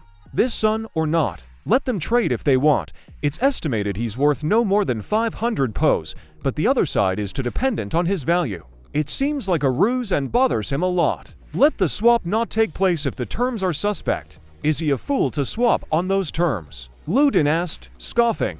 The state has asked for an exchange in a border town that prevents heavy cavalry from marching south. This city is located on the lands of the Qin family. Does he realize where this is going? As the head of the family, he must fulfill his duties, avoid the enemy's conspiracy, and complete the case successfully. This will be a great opportunity to prove the power of the South. The code name for the operation is Brilliant Future. He's supposed to be a joker. He doesn't want to get involved in state affairs. They'd better find someone else. Originally, Sungsin was supposed to be married off to a family member. Now only he is worthy of becoming emperor. If he was successful in his task, he could become the emperor's tutor next time. Shouldn't the father be the emperor? It said, when he returns, let him complete his mission and become emperor. He will wait for his triumphant return. He doesn't need conscience, he needs determination. Lu Din asked if he even had a conscience. Let him not refuse. The Demon Emperor's palace used to be located in the Bixiong country. He might find a surprise in there. I should have mentioned it earlier. The man didn't understand what needed to be said. He was telling the guy that all he wanted was. Lu Din agrees to go, but he has conditions. The man wondered what kind of conditions. He will choose the attendants himself. The imperial family must have many treasures. And indeed, they had a great deal of treasure. They were welcomed into the imperial treasury, with 4 VIP guests among the visitors. They are free to familiarize themselves with any secret techniques and use all available resources. A collection of Tianyun State's secret techniques was provided. They felt he should have been asleep by now. It is necessary to give him medication that tonifies the kidneys. The trip will be extremely dangerous. He's sure he wants to take them with him. No need to worry. The guys are trustworthy. They have 3 days to raise their cultivation level and improve their spirit beasts. After 3 days, they must leave. The man was furious and wanted to curse the family. He won't let them get away so easily. Let her sit in ambush and wait for an opportunity to kill Tai. When the country learns of his death, the family will be wiped out. He informs the sovereign's mentor of the receipt of inside information. In 3 days, the 8th prince will be sent to Yunchi capital. The plan is half done. The sovereign's mentor from Bixiong country. Let her better as an expert go to the city to save it. The protagonist suggested to rest here today. This is the only place they can resupply when traveling from the imperial capital to the city. Very tasty watermelons are grown here. Where all these salesmen come from, and who's in charge? It is not advisable to stay here for long. It is better to drive into town and buy something. The man asked if the watermelons were ripe. Of course, he was answered in the affirmative. It was a good chance for action. A man shouldn't miss it. At this point, they began to be surrounded on two sides. My back was already hurting badly. They suggested going into town and eating. A group of people moved in. From the looks of it, their purpose was obvious. They have to go back and figure it out. The boy told the prince it was time to eat. After that, the guy realized he was hungry. They left the prince right outside. Why not send someone to check it out? It was weird. At that moment, the wagon failed. They started to get nervous, couldn't waste time. They immediately ran after them to help. At that moment, they noticed something. They asked what unit they were from and what the mess was. Right at that moment, they began to be attacked from the pit. The opponents used every kind of weapon possible. If they laugh, let them dare. He knew two groups were coming. The girl asked if he knew someone would try to steal the wagon. He expected an attempt to hijack the wagon, but he didn't know where another group had come from. They just watched the fight and waited for it to end before intervening. It was a spiritual beast, needing to escape. Lu Din shouted to run away from this place immediately. At that moment, something strange happened to the flames. He didn't notice that the flames had been consumed. Darkness element beasts specialize in spatial and mental attacks. They weren't his equal yet. Lu Din felt an unbearable pain in his head. He didn't realize who it was. At that moment, someone started walking toward them. It was the girl who asked where the prince was hidden, as he was not in the wagon. Lu Din said he had locked him up where no one could find him. If he died tomorrow, it would be from starvation. She offered to get rid of it. Where did the old group disappear to? Why aren't they taking action?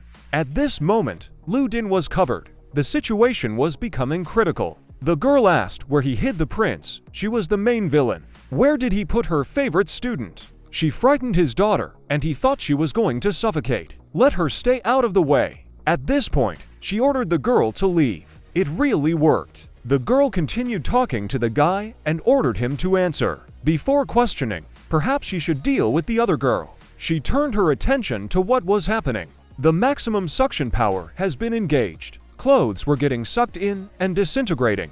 It was causing problems. Both sides open. It's time to close the cage. Let them not miss anyone. That's when the ambush happened. She used the draft in the battle. Lu Din noticed that it was a clean punch to the chest. Then they really started fighting amongst themselves. The chopping attack was powerful. She decided to use attack illusion and energy storage. The protagonist noticed that the craftsmanship was outstanding and it commanded respect. She forgot to mention that drafts are poisonous. Even a scratch on her skin is enough to poison her. She didn't notice she was poisoned, but that's her mistake. At that moment, the girl reappeared. The girl didn't even look at her and ordered her to leave. The girl managed to bounce back from the attack just in time.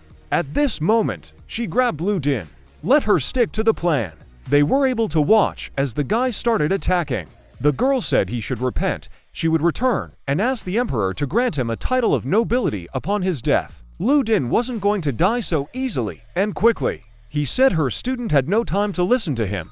She would subject him to excruciating torture. Lu Din asked her to stop. She wants to poison him. She injected him with a lust-enhancing poison. If he didn't let her go, he would explode and die. This poison is much stronger. His awareness is beginning to cloud. Lu Din couldn't understand what was happening or where he had gotten to. At that moment, some girls started calling him.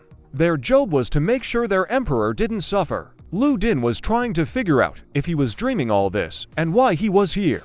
It's an advanced form of man-beast cooperation, a bond between the two. They are not just a figment of the imagination. Unfortunately, the contract is not yet finalized. That's why every action he takes is reflected back at them. Lu Din thought about it for a moment. Lu Din jumped out at them and wished them a pleasant appetite. The girl noticed the guy's strange behavior. She couldn't understand what was happening to him at this moment. Lu Din felt a pleasant sensation.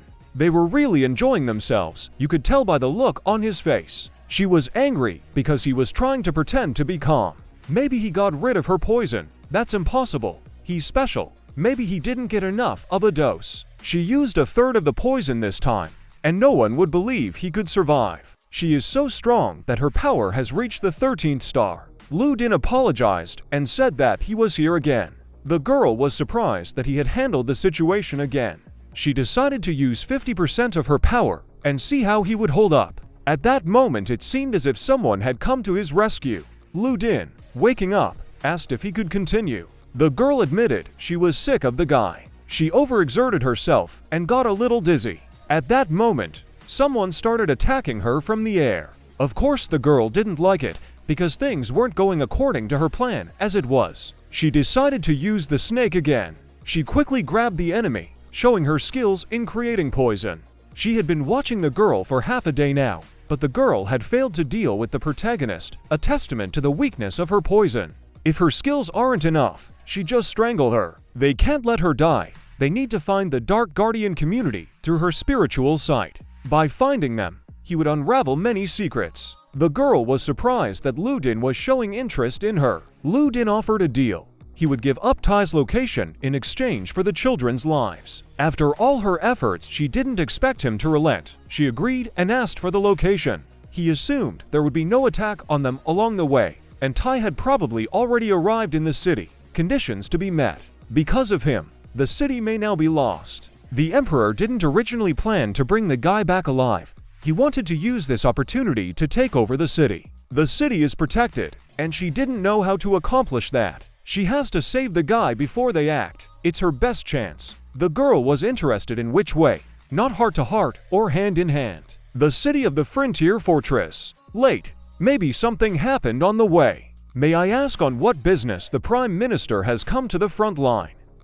He has come to supervise the exchange of prisoners. If someone tries to cause trouble, they will be executed first and then dealt with. We've been informed that the escort team has arrived. The girl asked what he was doing here. You don't get it. He reported Tai absent. His Majesty expected the mission to be accomplished without a problem, so he was sent to supervise their work. They have traveled a long way. Let them rest and eat watermelons. He needs his sword. Where did he get it from if he didn't say he was going to number them? Here's his sword. Now he can use his powers, and they have to bring the guy in. The guy's not lost. He's in a safe place. Everyone was surprised to see it. The protagonist didn't understand how this stupid pig was able to become Prime Minister. The guy imported a white tiger, and now they're just going to kill him. He doesn't forgive failure. To him, the guy's been dead since his capture. He has destroyed kingdoms, and now he can be discarded as a pawn. What the state's plan is to take over the city. The plan of action is completely unknown. Only the guard commanders of the border fortress city know about it. Had she been in place, she would have mixed 8,000 prisoners with a squad ready to die. Starting the offense from inside and out wouldn't be that hard. She and the girl had anticipated this situation and checked the identities of the people before letting them into the city. Why she was escorting them? She never stays in debt. Since he saved her life, she pay him back and then get back to her mission. If she dares, she will pursue him to the end and kill him if she doesn't do it first. The messenger from the state arrived. Lu Din was surprised that everything happened so quickly. Looks like they have good intelligence. Majesty wants to finalize the exchange as soon as possible. The pose will arrive a little later. It will take another 15 minutes to count the gold. Have them count the gold. We can't have a shortage. It was very risky in the girl's opinion. They can't just wait for their cards to get through. They have to take the initiative and probe for what they have. They're going to go to Feizhong and see what they're doing there. The protagonist thought it was a brilliant plan. They have returned and will inform their sovereign. Have them check everyone. If they don't have a tattoo on their chest or it's fresh, have them bring them out. A letter came from the capital. Let them stall and wait to hear from him. The protagonist doesn't seem to be in any danger. If these soldiers are not allowed into the city after dark, there could be a mutiny. Lu Din must hurry to the border of the state, to the fortress. There's clearly something wrong with the lighting here. It seems fine, but the silly plotting won't be immediately apparent. She saw a familiar face and didn't understand how it would be familiar in a place like this. Lu Din noticed that there were indeed some of his acquaintances here. Two guys were suspended over the fire. One of them begged to be let go. He's willing to trade the best pearl of illumination for their lives. Let him talk nonsense. He's already been searched. Where could he have the pearl? He said there was one more place left untested. First, you have to trick him into releasing him, and then he can charge.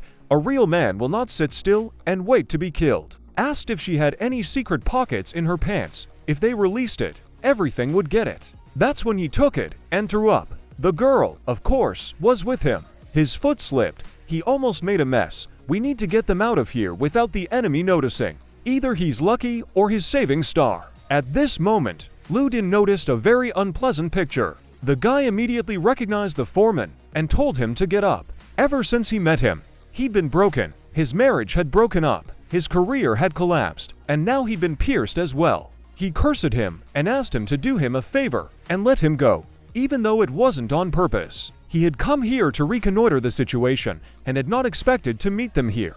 How did they even end up in the hands of soldiers of the state? After taking a white tiger, they crashed and wanted to find shelter. But they didn't know that their brother's name meant nothing here. They were captured and tortured. They were in town the whole time, doing something unusual with the released prisoners. There was something strange. They weren't allowed to eat today, and over one pot the prisoners. He saw them add a strange flower to their porridge. The flower was red in color and had an unusual shape, nothing like he had ever seen before. How can they be so cruel? They want to make Yunshin a hell on earth. There is a deadly place on the border of the state, a cursed mountain of ghosts. On this mountain grow flowers unique to this place, the flowers of the underworld. If a person tastes such a flower on the night of a full moon, he will turn into a bloodthirsty living dead. Such creatures fear neither life nor death, know no pain, and their poison has no cure. To prevent the plague from spreading, the family destroyed the flowers of the underworld on Ghost Mountain.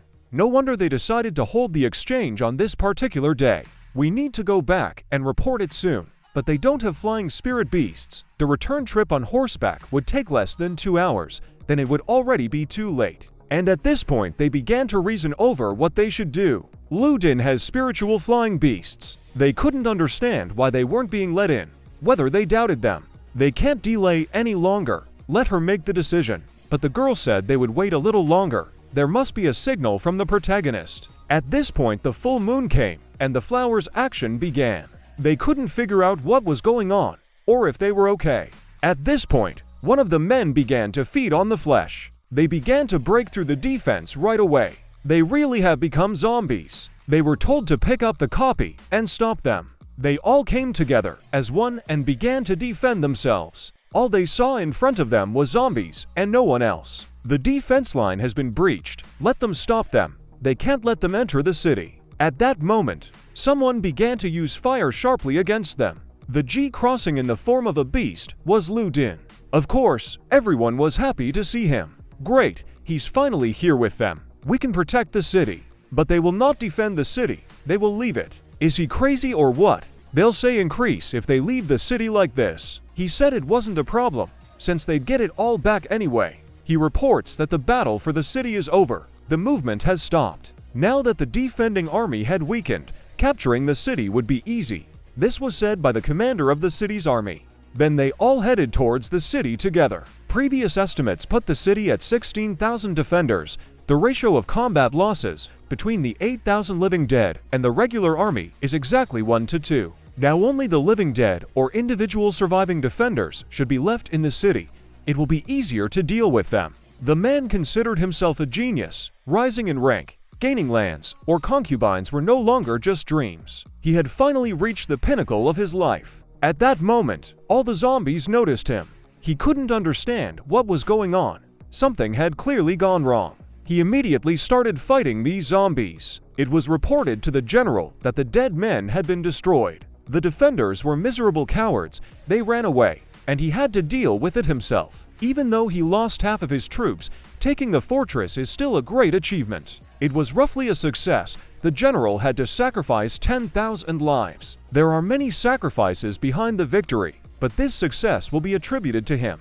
It was embarrassing. He was using acting at this point. The general explained that the magnanimous commander entrusted his wife and daughter to him. They would all support him.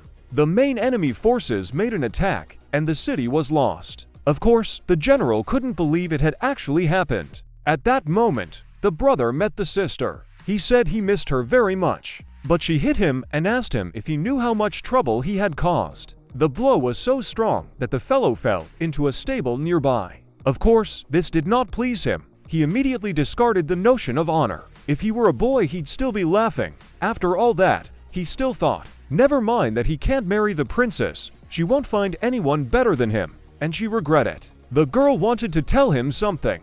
The emperor has found her a new party, and she's happy. The one they like, they'll chop him up. The girl wanted to say something again. He couldn't understand, or if that word meant anything to him. If it's him, fine. If he can stay together with his sister, that's fine. Just as long as he stays out of sight. She is engaged to the main character, henceforth he is the head of the family. When meeting with the head of the family, must behave respectfully. Do not be rude to her son-in-law, otherwise she will spank him. As they had agreed, she could take Tai, though the city was lost. Taking the fortress made up for it. In her opinion, it wasn't exactly what we wanted. After all, the imperial army is coming. How can she help invade their country city? He better give up the city. She will help her take it. Don't let her worry. He wouldn't want to be involved in the defense of the fortress himself, and he doesn't have the ability to do so. Except the state has killed 8,000 troops, and that has to be paid for. At that point, someone said it was bullshit. He's already committed the crime of losing the city. By miraculously capturing the fortress, he has already made amends. If he dares to surrender again, he will be executed. Even though he may play an important persona, it doesn't help him. Some hodgepodge dares to shout in front of him. Let them deal with him. He is a man who cares for the country and the people. If he were in his place, would defend the fortress with all his might. Of course, the city is so dangerous that it's easy to defend, but it's hard to defend the gates against 10,000 invaders.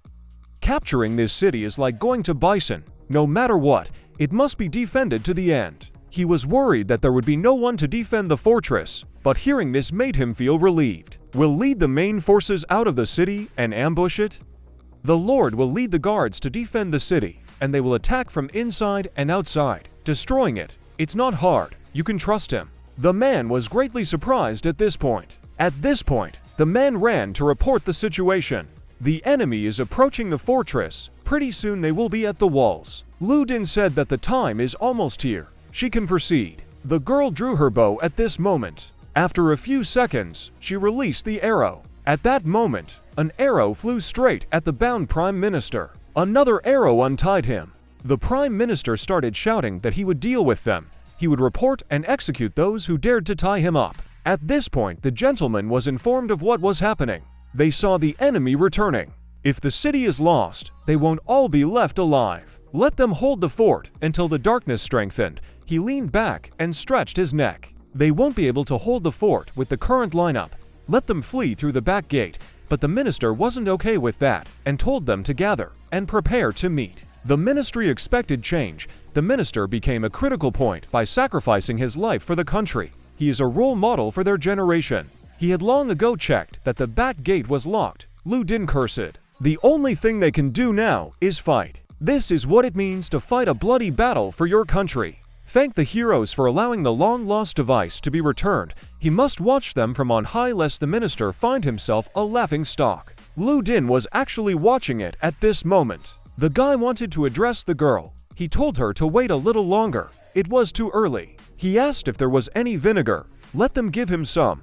The beef cooks for a long time, and they'll try it a little later. Why the soldiers in ambush do not act. At that moment, they heard some sound. The man couldn't understand what that sound was or why the enemies were on top. They piled up in front of the walls. Time to turn up the heat. Lu Din said for them to launch an attack. He offered to join.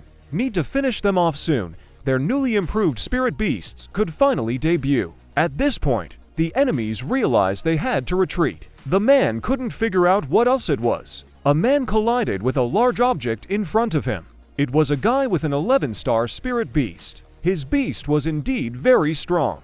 Zi Wu with a 12-star spirit beast. Zhuan now with a 13-star spirit beast. Of course, the enemies immediately began to flee after realizing that they couldn't handle the battle. In such a situation, high-ranked spirit beasts are powerless. Let them leave at all costs. At this point, they encountered a subsequent problem. Liu Busa will finally be able to avenge his father's death today. Their prime minister used himself as bait to lure enemies into an ambush.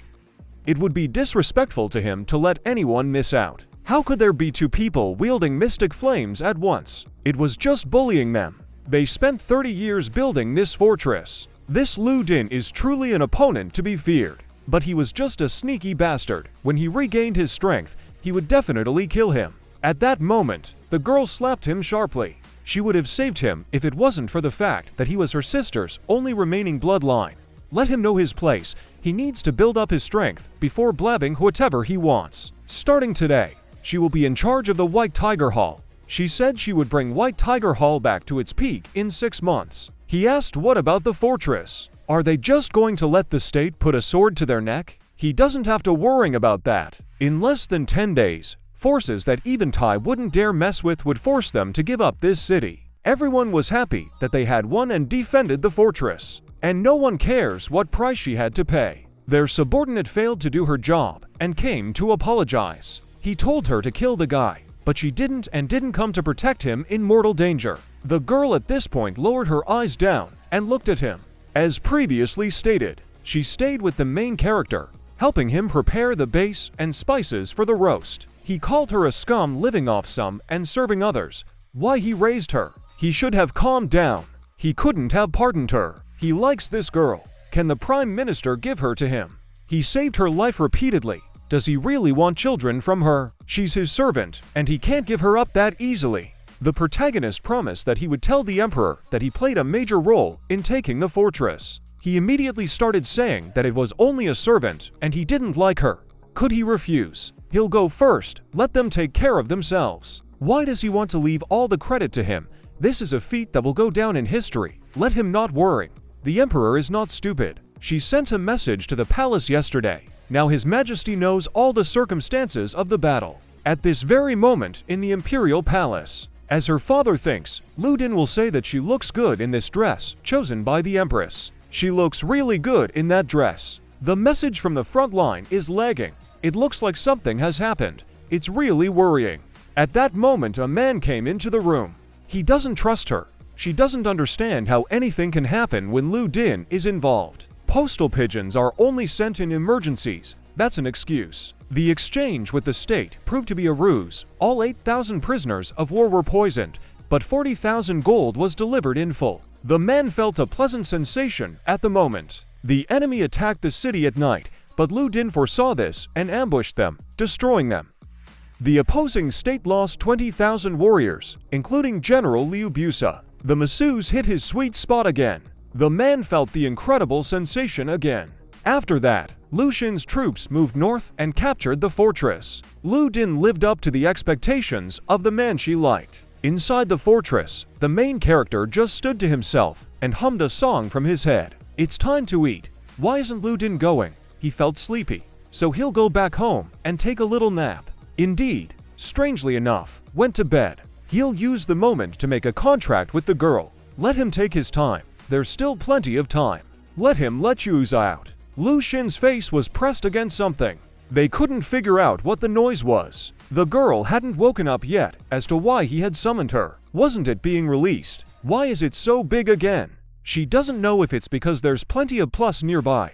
Maybe the crowding has probably caused the energy to build up. Will she let it all out? With such strength, won't she level the fortress to the ground? What to do now? There's no way he can get close to her. Let him calm down and think about the problem from a different angle. Thinking from a different angle. A book by a philosophy guru. Right, if the front didn't take it, it might. At that moment someone knocked, and he wondered who was there. The Prime Minister left him a gift before he left. Let him accept it. Let him enjoy it. They're gone. Why the box is so big? What's inside? There was a girl there, who had now passed to the lad as a servant. Lu Din asked what she had. He had saved her life so many times, even giving up his fame to protect her.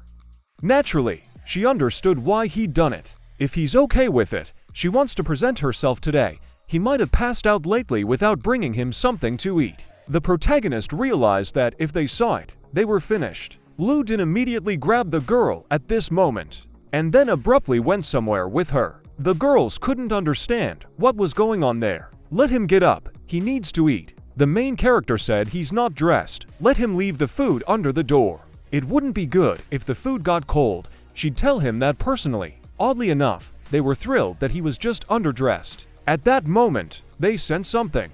They noticed that some creature was looking at them. What did she do? She held them off for a while. Don't let them worry. No harm done. She's clean and doesn't want to be disturbed. Lu Din realized what she was getting at all this time. Lu Din realized that now was not the time to run into trouble. What was to be expected from the reincarnation of a demon emperor? His charms were unstoppable. If she wants to, let her hurry up. If not, ask her about going through spiritual assurance right away. The energy long saved up was better left for the girl where she got her spiritual beast. She said she got it from her father. Their dark clan each had a spiritual assurance. How great it was, where her clan was. Maybe she could guide him there. She said they were all dead. 10 years ago, their clan was attacked and no one survived but her.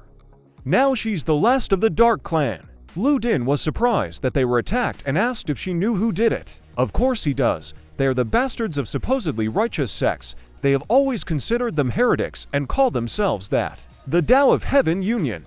All this time, he had thought that the ruling top brass didn't know about the existence of cultivator sects. Why did they decide to exterminate the Dark Clan? Maybe the destruction of the demon country was also their doing. Sectors are also members of the Union.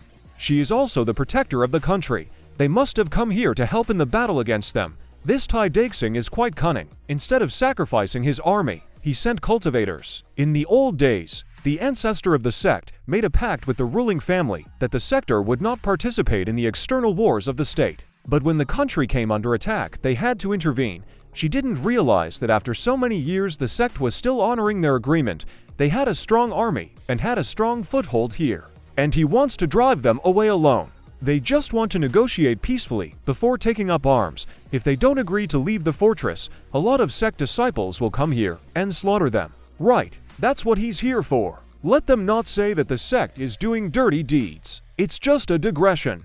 Of course they can leave. It won't be until noon, and 800 sect disciples will come here to retake the city.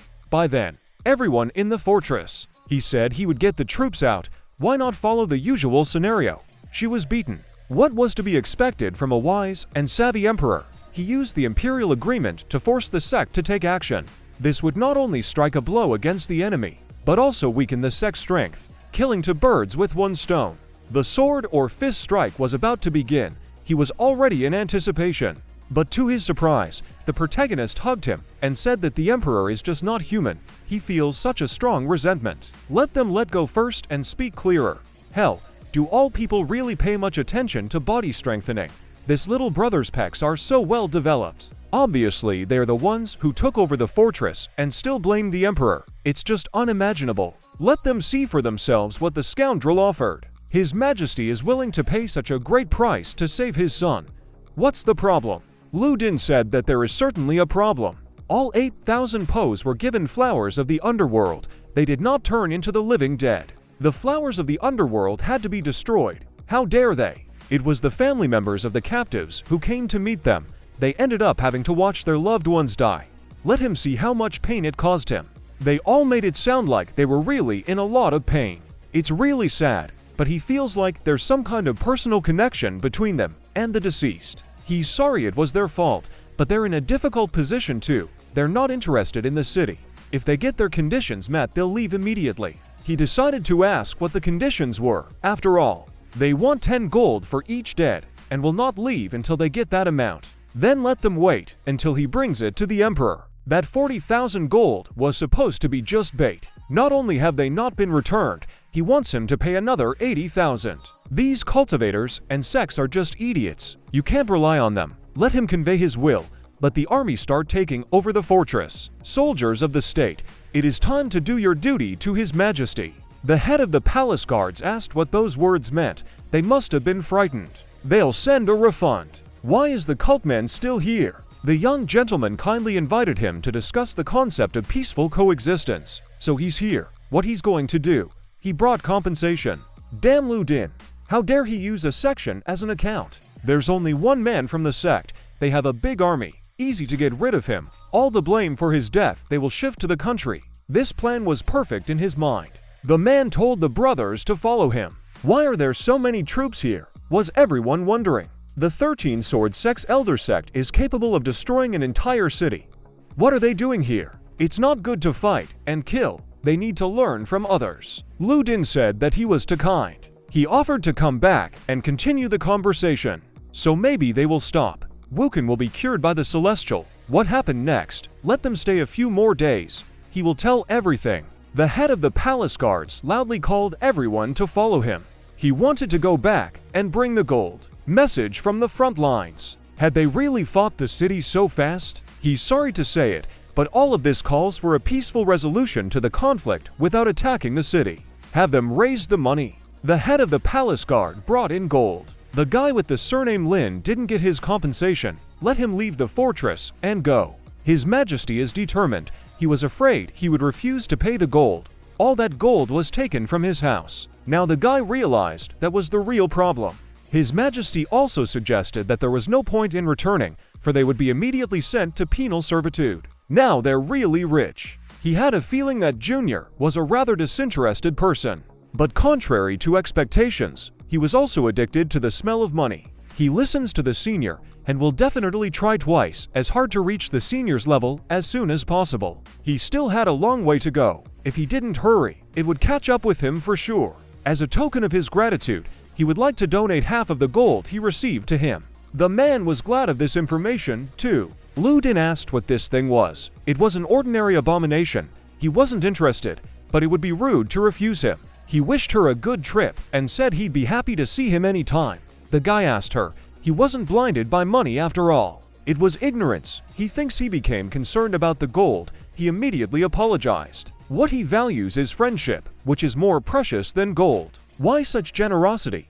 Why did he choose to give half of the gold away? Such introductions would inevitably come in handy in the future. Or was she upset about it? 40,000 gold was a great deal. Even if the fortress couldn't be defended, how could she be upset? No matter what his decision was, she would support him. The owner was asked if he was interested in spirit beasts. Although her clan is no more, she can guide him to one place. That's where all the spirit beasts of their tribe come from. It's not far from where they are now. Have her take them there. I'm sure they can't find the remnants of the demon state. Really? Then you have to go and see. The passable residence of the Emperor 300 kilometers from the imperial capital. What's going on here? There was supposed to be a wedding on their return, but apparently someone didn't have the patience. They all returned triumphantly and deserve congratulations. He walked through to greet them. So why out? At the same time, he's fulfilling his promise. Have a quick wedding and immediately send the young ones off to their new wedding room, who can't wait any longer. Where is Lu Din? Why doesn't anyone see him anywhere? He separated from them halfway through and said he had his own business to attend to. He escapes the lead. She thinks the hero will be legless, but she misunderstands him. The girl said it wasn't like that at all. The man asked, or did he set off on his own? He set off with his new maid. So he also ran off with his mistress. It's better to cut it all off at once. But the girl defended Lu Din and said that of course not. Lu Din couldn't understand why he had a bad feeling. This is it, this sacred place of their clan. They were currently in the Immortal Forest. At this moment, it was just the two of them here. Immortal Forest is located on the border of 3 countries, is an uninhabited land within a radius of hundreds of kilometers. Usually do not come here. The protagonist said he was clear.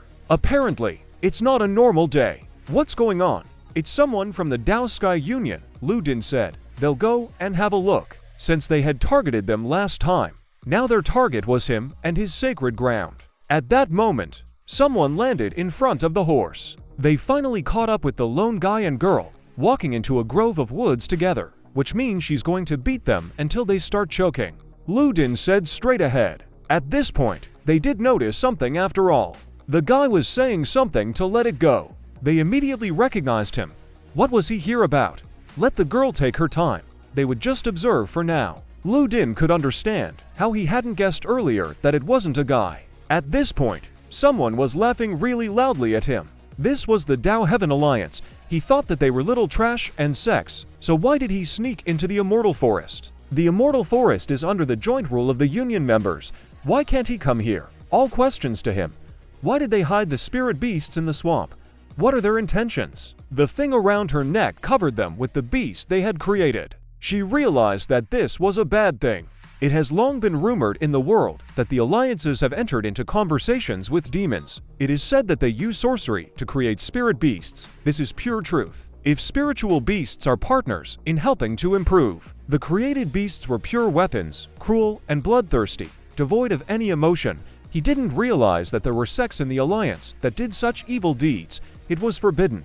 Lu Din said, perhaps guessing what was going on here. Lu Din said, making sure the girl was ready. She saw something she shouldn't have. Let her not worry. Swamp Emperor let him go out and enjoy himself. Just at that moment, a monster appeared. At that moment, someone cut off his tentacles. It really saved the girl. She has witnesses. We need to catch them. They couldn't tell if the tide was starting to come in. What kind of nonsense is he talking? This is a forested swamp, not the sea. Did something hazardous to health enter the water? The Emperor was told she was ready. Let her use enough times and remember to conserve energy. At D-level, human weapons can cause tingles. They noticed she wasn't there at all and let them grab him and the girl he liked. The monster immediately started attacking the guy. Lu Din said, bringing her chest into action. Right at the moment of the attack, he received a jolt of electricity and they all died. She was much more comfortable now. She's unconscious. He suggested we get her out of here first. What the hell was that? Let him go and check. They were clearly not alone. They immediately spotted their group. Someone sneaked into the immortal forest. Have them quickly report to the elders and assess the perimeter. If they don't make a lot of noise, they'll be gone in no time. Just at this moment, Lu Din noticed the monkey. Lu Din couldn't understand why he was here. He said the forest was too big, so she decided to split up. The princess had to come here to find them. Lu Din was surprised that the princess was also here. Could she really not be that stupid? At that moment, someone turned to him. The princess asked if they had seen the beautiful and hooligan girl. They couldn't understand what it all meant. Just at this moment, she noticed Lu Din and said that he was being rude to her. The princess will get him killed. Let the monkey protect this man. The men immediately began to attack them.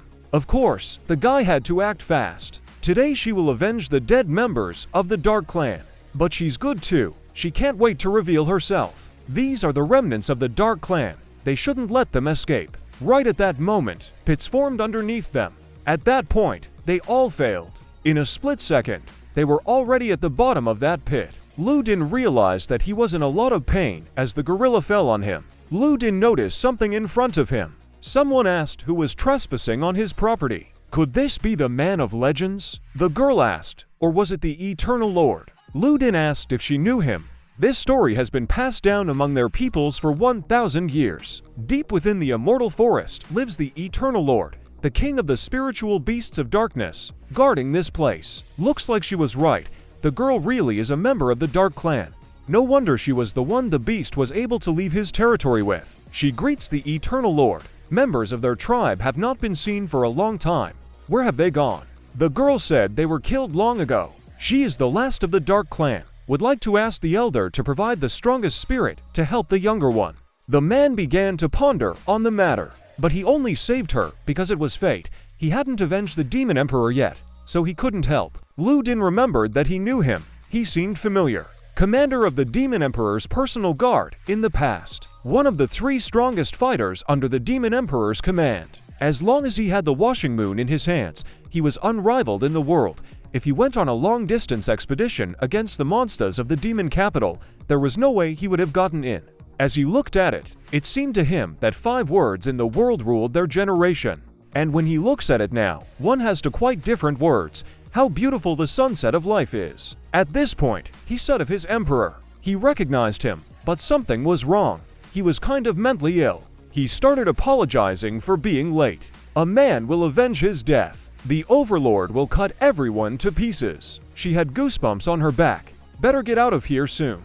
The man began to ask who they were. Lu Din said, these are dangerous creatures. Everyone needs to move back. There are murderers, corpses, and soldiers here. Let him defend against the Emperor. Just at that moment, the zombies appeared. The monkey was told to protect the Emperor. Lu Din was a little surprised that he was now the Emperor to her. She told him not to play dumb. His father had betrothed him to her, and now he was Emperor. She's not going to agree. They say he's engaged. Let her not talk nonsense. He's hers anyway, if he dares sleep with other women. She cut him off some things. It really was. The monkey started calling for help. Lu Din began to call for help. Let the girl freeze the monkey first, so he doesn't get hurt. She let her stop the soldiers and corpses with fire. They began to follow his instructions. The dark element is the hardest to deal with. Only the thunder elementals can help. Let him hurry up and contract the girl. He doesn't want to do it himself, but there's no time now. That's no problem.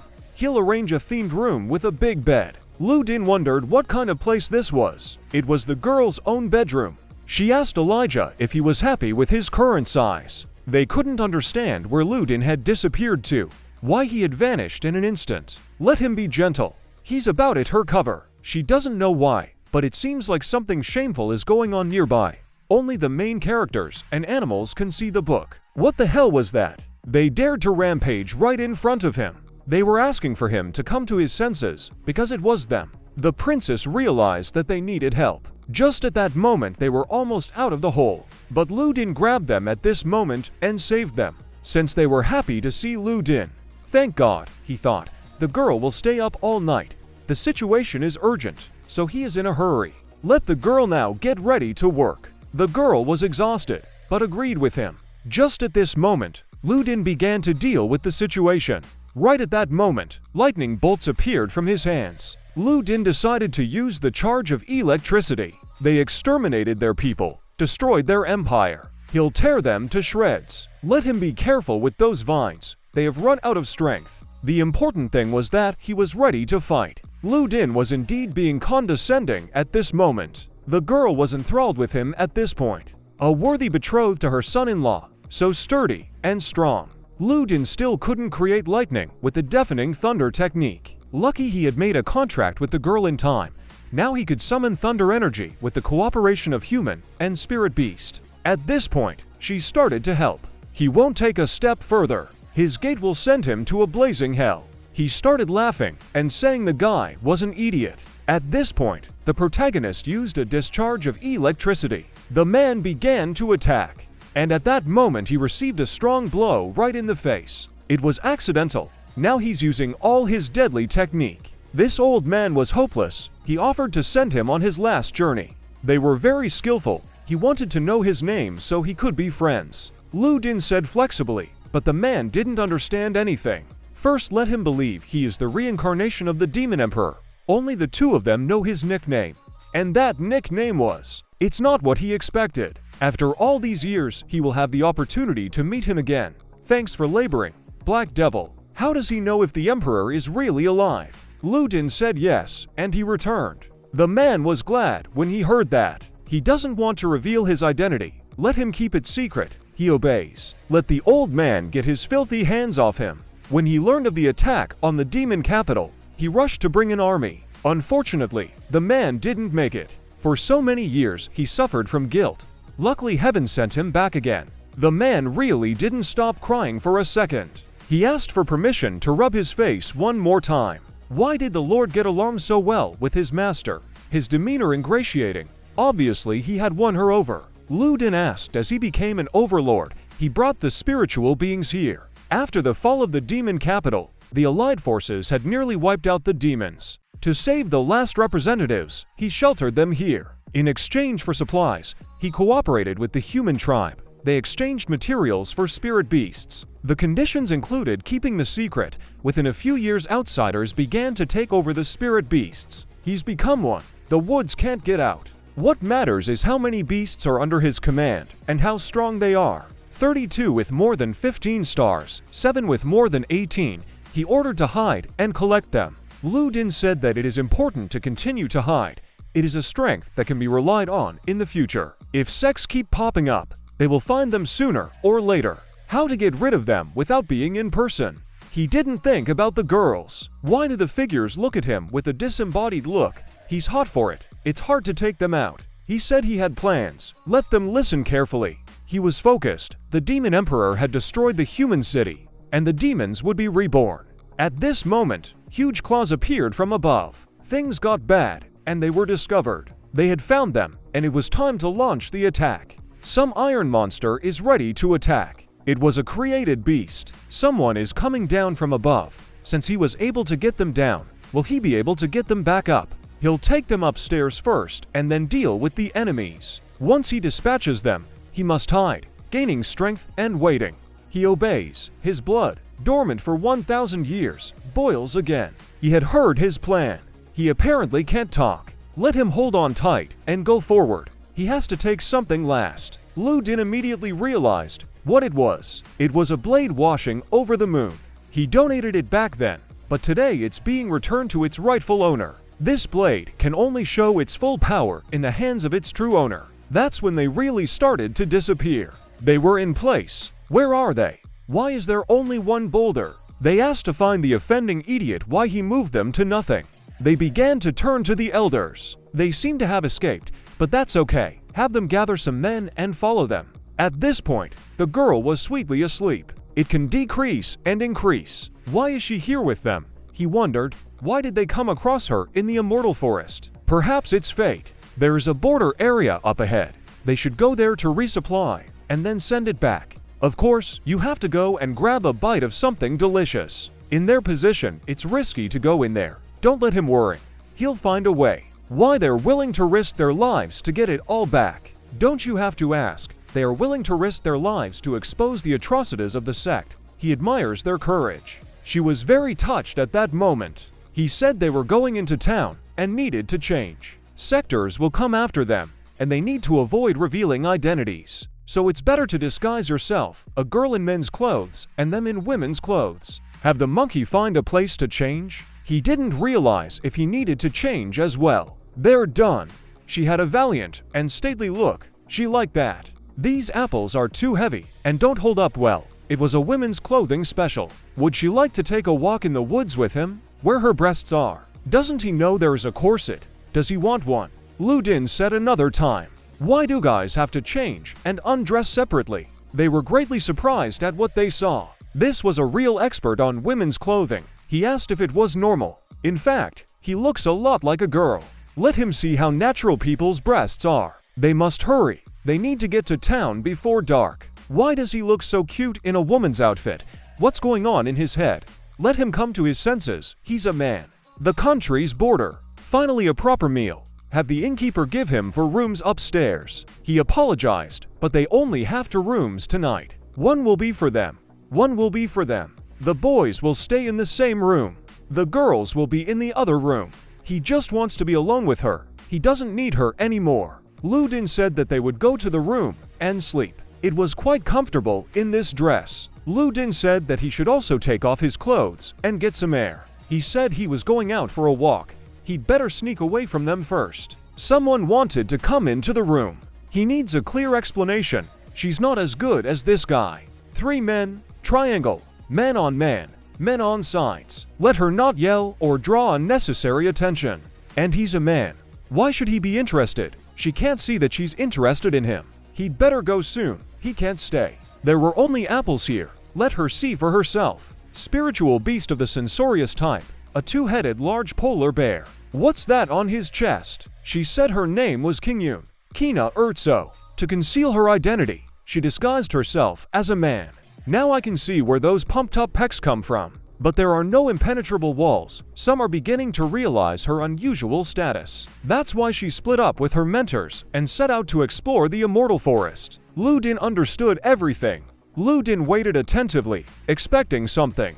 The girl told her to hold still or she'd kill her. Let her go and call the others, but no tricks. Let her call the guy first. At this time an ambush from the outside was taking place. Lu Din pierced the wall and was ready to grab the girl to protect her. He grabbed her just outside the walls. Enemies have been discovered, and they must act. The man said they should head forward. Lu Din noticed how many people were outside the door. He asked if it hurt. Let them hold on. He would help them up. At this moment, Lu Din had her electricity on her hands. Of course, they immediately received a discharge of electricity. He hasn't paid up yet. Let him put it on their tab. What nonsense. Don't let them try to smear their sect. Lu Din began to fight on the move. He can't free his hand. What? Suck his energy. Striking back with the palm of his hand is a stupid decision.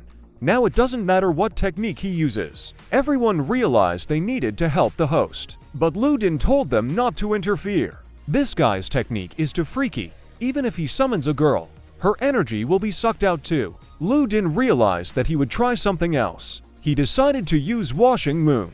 This guy is quick to dodge. Lu Din noticed something. He hadn't expected such a sneaky trick. Unfortunately, he was still unharmed. He's handsome. The cult is handsome, but it doesn't diminish his dignity. Let it show itself to him and stop blinding his eyes. Such a good poem, worthy. His literary talent and looks are equally outstanding. He decided to look in the mirror and see what was wrong. He couldn't figure out who the ugly guy was. Turns out it was him.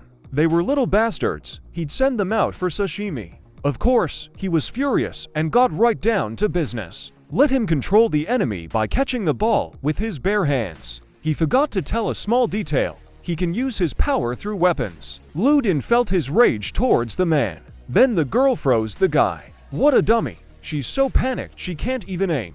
There's a reason they say intelligence matches looks. Even with the icy insulation, it's still hot in here. The emperor asked if everything was all right. Ludin said that they are leaving, and they need to leave the city. Everyone noticed them running away. Their agility only distances their deaths. It was expected, even after something like this. Of course he's safe and sound. Let him stop saying that. He'll soon be completely hairless. Let them wait. It was reported that there was an altercation between cult members and suspicious people last night. Anyone who dares to cause trouble in the country should be arrested. As it turned out, Ludin was hiding in a barrel. The guards are also stirred up. Now it's even harder to slip away, since they can't get out of town. The girl offered to hide elsewhere. She would protect her master's back. Ludin told them to wait. They've been discovered. How did he manage to find such a secluded spot? As soon as the guards get farther away, he'll lash out and cut them to pieces. Ludin started yelling for them to look at the roof opposite. Someone is there. Everyone immediately turned their attention to him. They surrounded the place, really thought it was the same Ludin. The man did not expect such insolence and was shocked. They must protect their hometown. Let the warriors kill them. Pig's head is threatening his country. Let him try to apprehend him. At this point, they started fighting each other. Let the monkey stop. It couldn't get away. Why not hurry up and run on? The more important task now is to not allow them to be tracked down all the time. Something is clearly wrong. By the way, what exactly hasn't been exhausted in the cult? The girl at this point became embarrassed. She took the capsule at random, and while she doesn't know what kind of beast is stored in there yet, let her summon it to make it clear. The girl agreed and began summoning the beast. At this moment, a fire dragon appeared. It was a fire-type beast. The girl stunned him sharply. The fire is extinguished. The second element is the form of the earth elemental. It also had earth spikes. It was quite dangerous. Ludin saved the girl at this moment. Everyone was surprised that he had 3 elements at once. The gorilla decided to help as well. She was ready to strike the beast. Right at that moment, there was a lightning strike. The girl started to worry. Forgot the character's legs. Oddly enough, the monkey fell down at that moment. The third element is a form of thunder kill-in.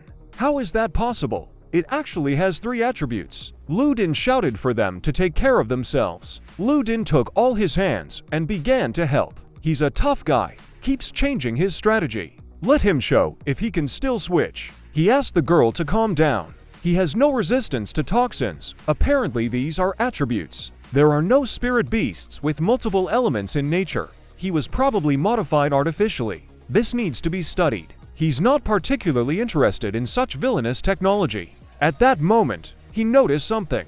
A beautiful girl appeared right in front of him. He couldn't think there was such a marvelous technique. Her body was worth scrutinizing. Ludin extended his hand towards her. It may not look like much on the outside, but on the inside her tenderness stands out in a special way. It's just barbecue. Why does it seem like he's talking about something else? Finally found it. It was in her stomach. Sect tracking mascot. Not so cruel do such a thing to a humanoid spirit beast. Aren't all righteous sects like that? Poor bunnies, accidentally caught in the act. Their sects do not engage in foul deeds like them. Okay, he laughed and said yes. That's why he took it upon himself to escort them back. Let her not let him down. At this point, they noticed the beast start to run away. He offered to eat while it was hot. They said the beast was unconscious and wouldn't wake up soon. The monkey went into a rage. The girl asked if something itched. He showed a sign that their animal had escaped. She came to her senses quickly. Ludin asked, "Why are they sitting there? They need to head out to get her. Let them stop. They won't hurt her. Once it's in the water, there's no catching it." Ludin realized that he needed to act quickly to recover it. At that moment he caught her. Unfortunately for him, he broke through the wall and ended up on the ship. The people inside immediately noticed the incident. Let her be still and calm down. Looks like he's in trouble. I wonder who the daredevil is that dared to attack the Heaven's Duty Gang ship. The huge man asked who sent him. Lu Din apologized, saying that he accidentally flew in and interrupted their meal. The man abruptly began to draw his weapon. I guess we'll have to cut off his hands to get him to confess. At that moment, a gorilla appeared. People did not expect this turn of events. The princess asked if everything was okay, worth disguising herself again. Previously it was a minor problem, but now it's serious. The enemy must have sent them. They had to be killed. This misunderstanding. Go to hell with his misunderstanding. Let him admit which bastard just hit him over the head. She began to apologize, saying she was sorry for breaking through the hull of the ship. The man was immediately embarrassed to see the girl in front of him. Lu Din can smell the odor of gossip. Their boss said they could forgive them on one condition. She will marry the boss and become the mistress of the Heaven's Duty Gang. She immediately wanted to refuse. He said it's not a problem, but can they tell the gang's background first? They are the Heaven's Duty Gang, the biggest gang controlling the waterways. This is Sando, the powerful leader of the Heaven's Duty Gang, who can make an entire state tremble with just his name. Lu Din said, coming out, he is the head, and apologized. What he means, apparently, they'll reach for the big man. Let him say nothing, and just listen to him. He immediately asked what their relationship was with this beauty. Lu Din asked if they could see that they were brother and sister. And these two handsome men are their servants. They had lost their parents, and the older brother, as the father, had consented to the marriage. It is the custom of the hometown to give a day to honor the ancestors before the wedding. All these customs are just superstition. He's going to go to rest tonight. What a coincidence, he said the same thing to, and died a few years later. Still, one should respect the ancestors, wherever they are. Let them head there immediately. It wasn't that easy. They needed to get to the mountain. The man told them to obey his orders and turn course toward Biming Mountain. Thanked for the support, expect sis to be happy, and let her welfare be taken care of. The girl was very surprised by all this. Have someone organize cabins for the brother-in-law and his family to rest in. It's normal in general. They'll get them to the mountain. The girl expected the guy she fell in love with to be smart. It will return to the pendant when it runs out of energy. I guess switching to the third formula used up a lot of energy. A luxury suite for the brother-in-law. Finally, a few days of peace and quiet for the protagonist. The protagonist realized that it was too early for peace and quiet. Lu Din realized that it was a note. The sect reinforcements will arrive tomorrow, so let them be careful. Strange, who is helping him? Does he have acquaintances in the state? At this moment, Lu Din was ready to fall asleep. He couldn't understand, or whether someone was scolding him. It doesn't matter. He'll be taken even if the heavens collapse. At the same time, Meadowlands is a ferocious cave bear. Someone shut something off from the hair. The man started shouting Lu Xin's name. Earlier in the morning, someone came to see the protagonist. A gift for her was expected, and the princess was on her way. A request for the entire train to disembark immediately. It came right at the right time. She used the night flight. Emergency. Let them drop anchors. Immediately afterward, she hovered in the air. Damn it, she can't believe she can't have him. He advises not to act rashly. Someone could get killed. He is Lu Xin's keeper. If she doesn't want to be impaled, then she better consider her action. She'd better stay away from the main character when he's unconscious, like when he's not awake. The girl thought that Lu Xin's strength was so great that he could only control it by waking up. If he is unconscious, his outward strength is terrifying. The girl realized he just wanted to pee. He wants to intimidate, although she has never touched a man. She has studied a lot of theoretical knowledge. Lu Din is certainly a man, but not every man is Lu Din. Lu Din shattered the rocks in their path because of this jet. This is a man among men. Such is the greatness of Lu Din. Luckily the sortie failed. If she wants to attack him while he sleeps, better get some helpers. At this moment, Lu Din. What's that noise? What's she doing in his quarters? She heard the noise too, and came to him. That was her explanation. The book was quite interesting, or she was called downstairs. The protagonist asked what happened. Someone blocked his path. It was two people. In just a moment they had abandoned one of their ships. If they hadn't stopped in time, they would have gone under by now. The man turned to them. He apologized and asked to be bothered by two poor monks. someone else they would like to ask for assistance. If someone is looking for why they sank one of the ships, if they don't give an explanation, is it really sect reinforcements? Why monks? The people on that ship were too rude. As soon as they introduced themselves, they started laughing loudly and insulted the Buddha, breaking the reserve of anger. In that case, his fault is that he failed to see to the discipline of his men. The poor monk's name has been lost. And this is his mentor brother. Lu Din said that it is difficult not to offend his name. Could he ask why they had such strange facial expressions? He tries to remember the saddest story of his life. Still, Lu Din couldn't help himself and said that he would die of laughter. Of course, the man didn't like it. Lu Din realized that he had to save the girl, his crew, his ship, and his love. He'll sort it all out. How dare they disrespect him? This poor monk will deliver them from worldly temptations and suffering. Mentor brother let him face his anger. He will be set aside. He asked if they had seen the four men. The man immediately realized that these were his new friends. The girl went outside and asked what happened. Lu Din told her not to go there. At that moment, the monk asked where the four were sneaking off to. The man couldn't understand what sneaking meant. The man said they had not seen the men. They were just his gang brothers. The man realized the case sucked. The monk stood behind them and told them to stand and turn around. They began to slowly turn around. He needs to look at the faces of the four of them. He apologized for the disturbance and said they could go back to their room.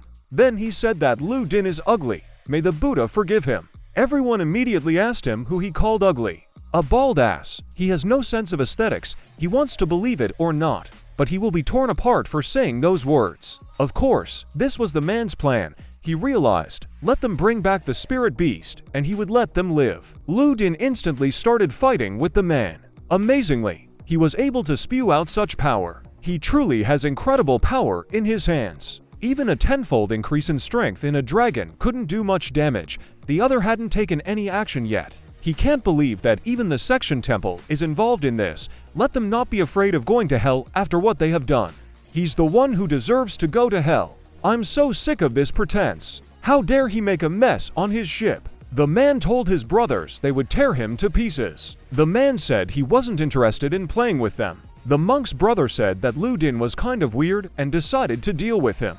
They were paired emerald Buddhas. Some strange move on his part, but if you take this kind of attack, it clearly won't end well. The book told him it was time to act. He offered to pull the fourth girl. He's opened it up too much. He's going to tear it open. Lu Din realized that it was already too late to pull out. May they accept their compassion, and may salvation come to all that live. At that moment, he caused a strong wave. How did this ship accelerate so suddenly? There's no wind here. What else was it? Such a powerful driving force. Do jet engines really exist in this world? It's dangerous. They could crash into an overturned ship from the front. And indeed it did. To their surprise, they jumped up and used this ship as a springboard. It was the actual gang leader. Thinking too much of himself, they decided to bully the Heaven's Duty gang and capture his men. After that, the man laughed loudly and did not go any further. No matter how fast they float, it doesn't compare to flying. The main thing is to seize the opportunity. Let the fourth beast girl help them. It's about time she was summoned. Lu Din started to open the book to summon her. The book felt a nice sensation. Then there was a fugu fish girl named Bu Man.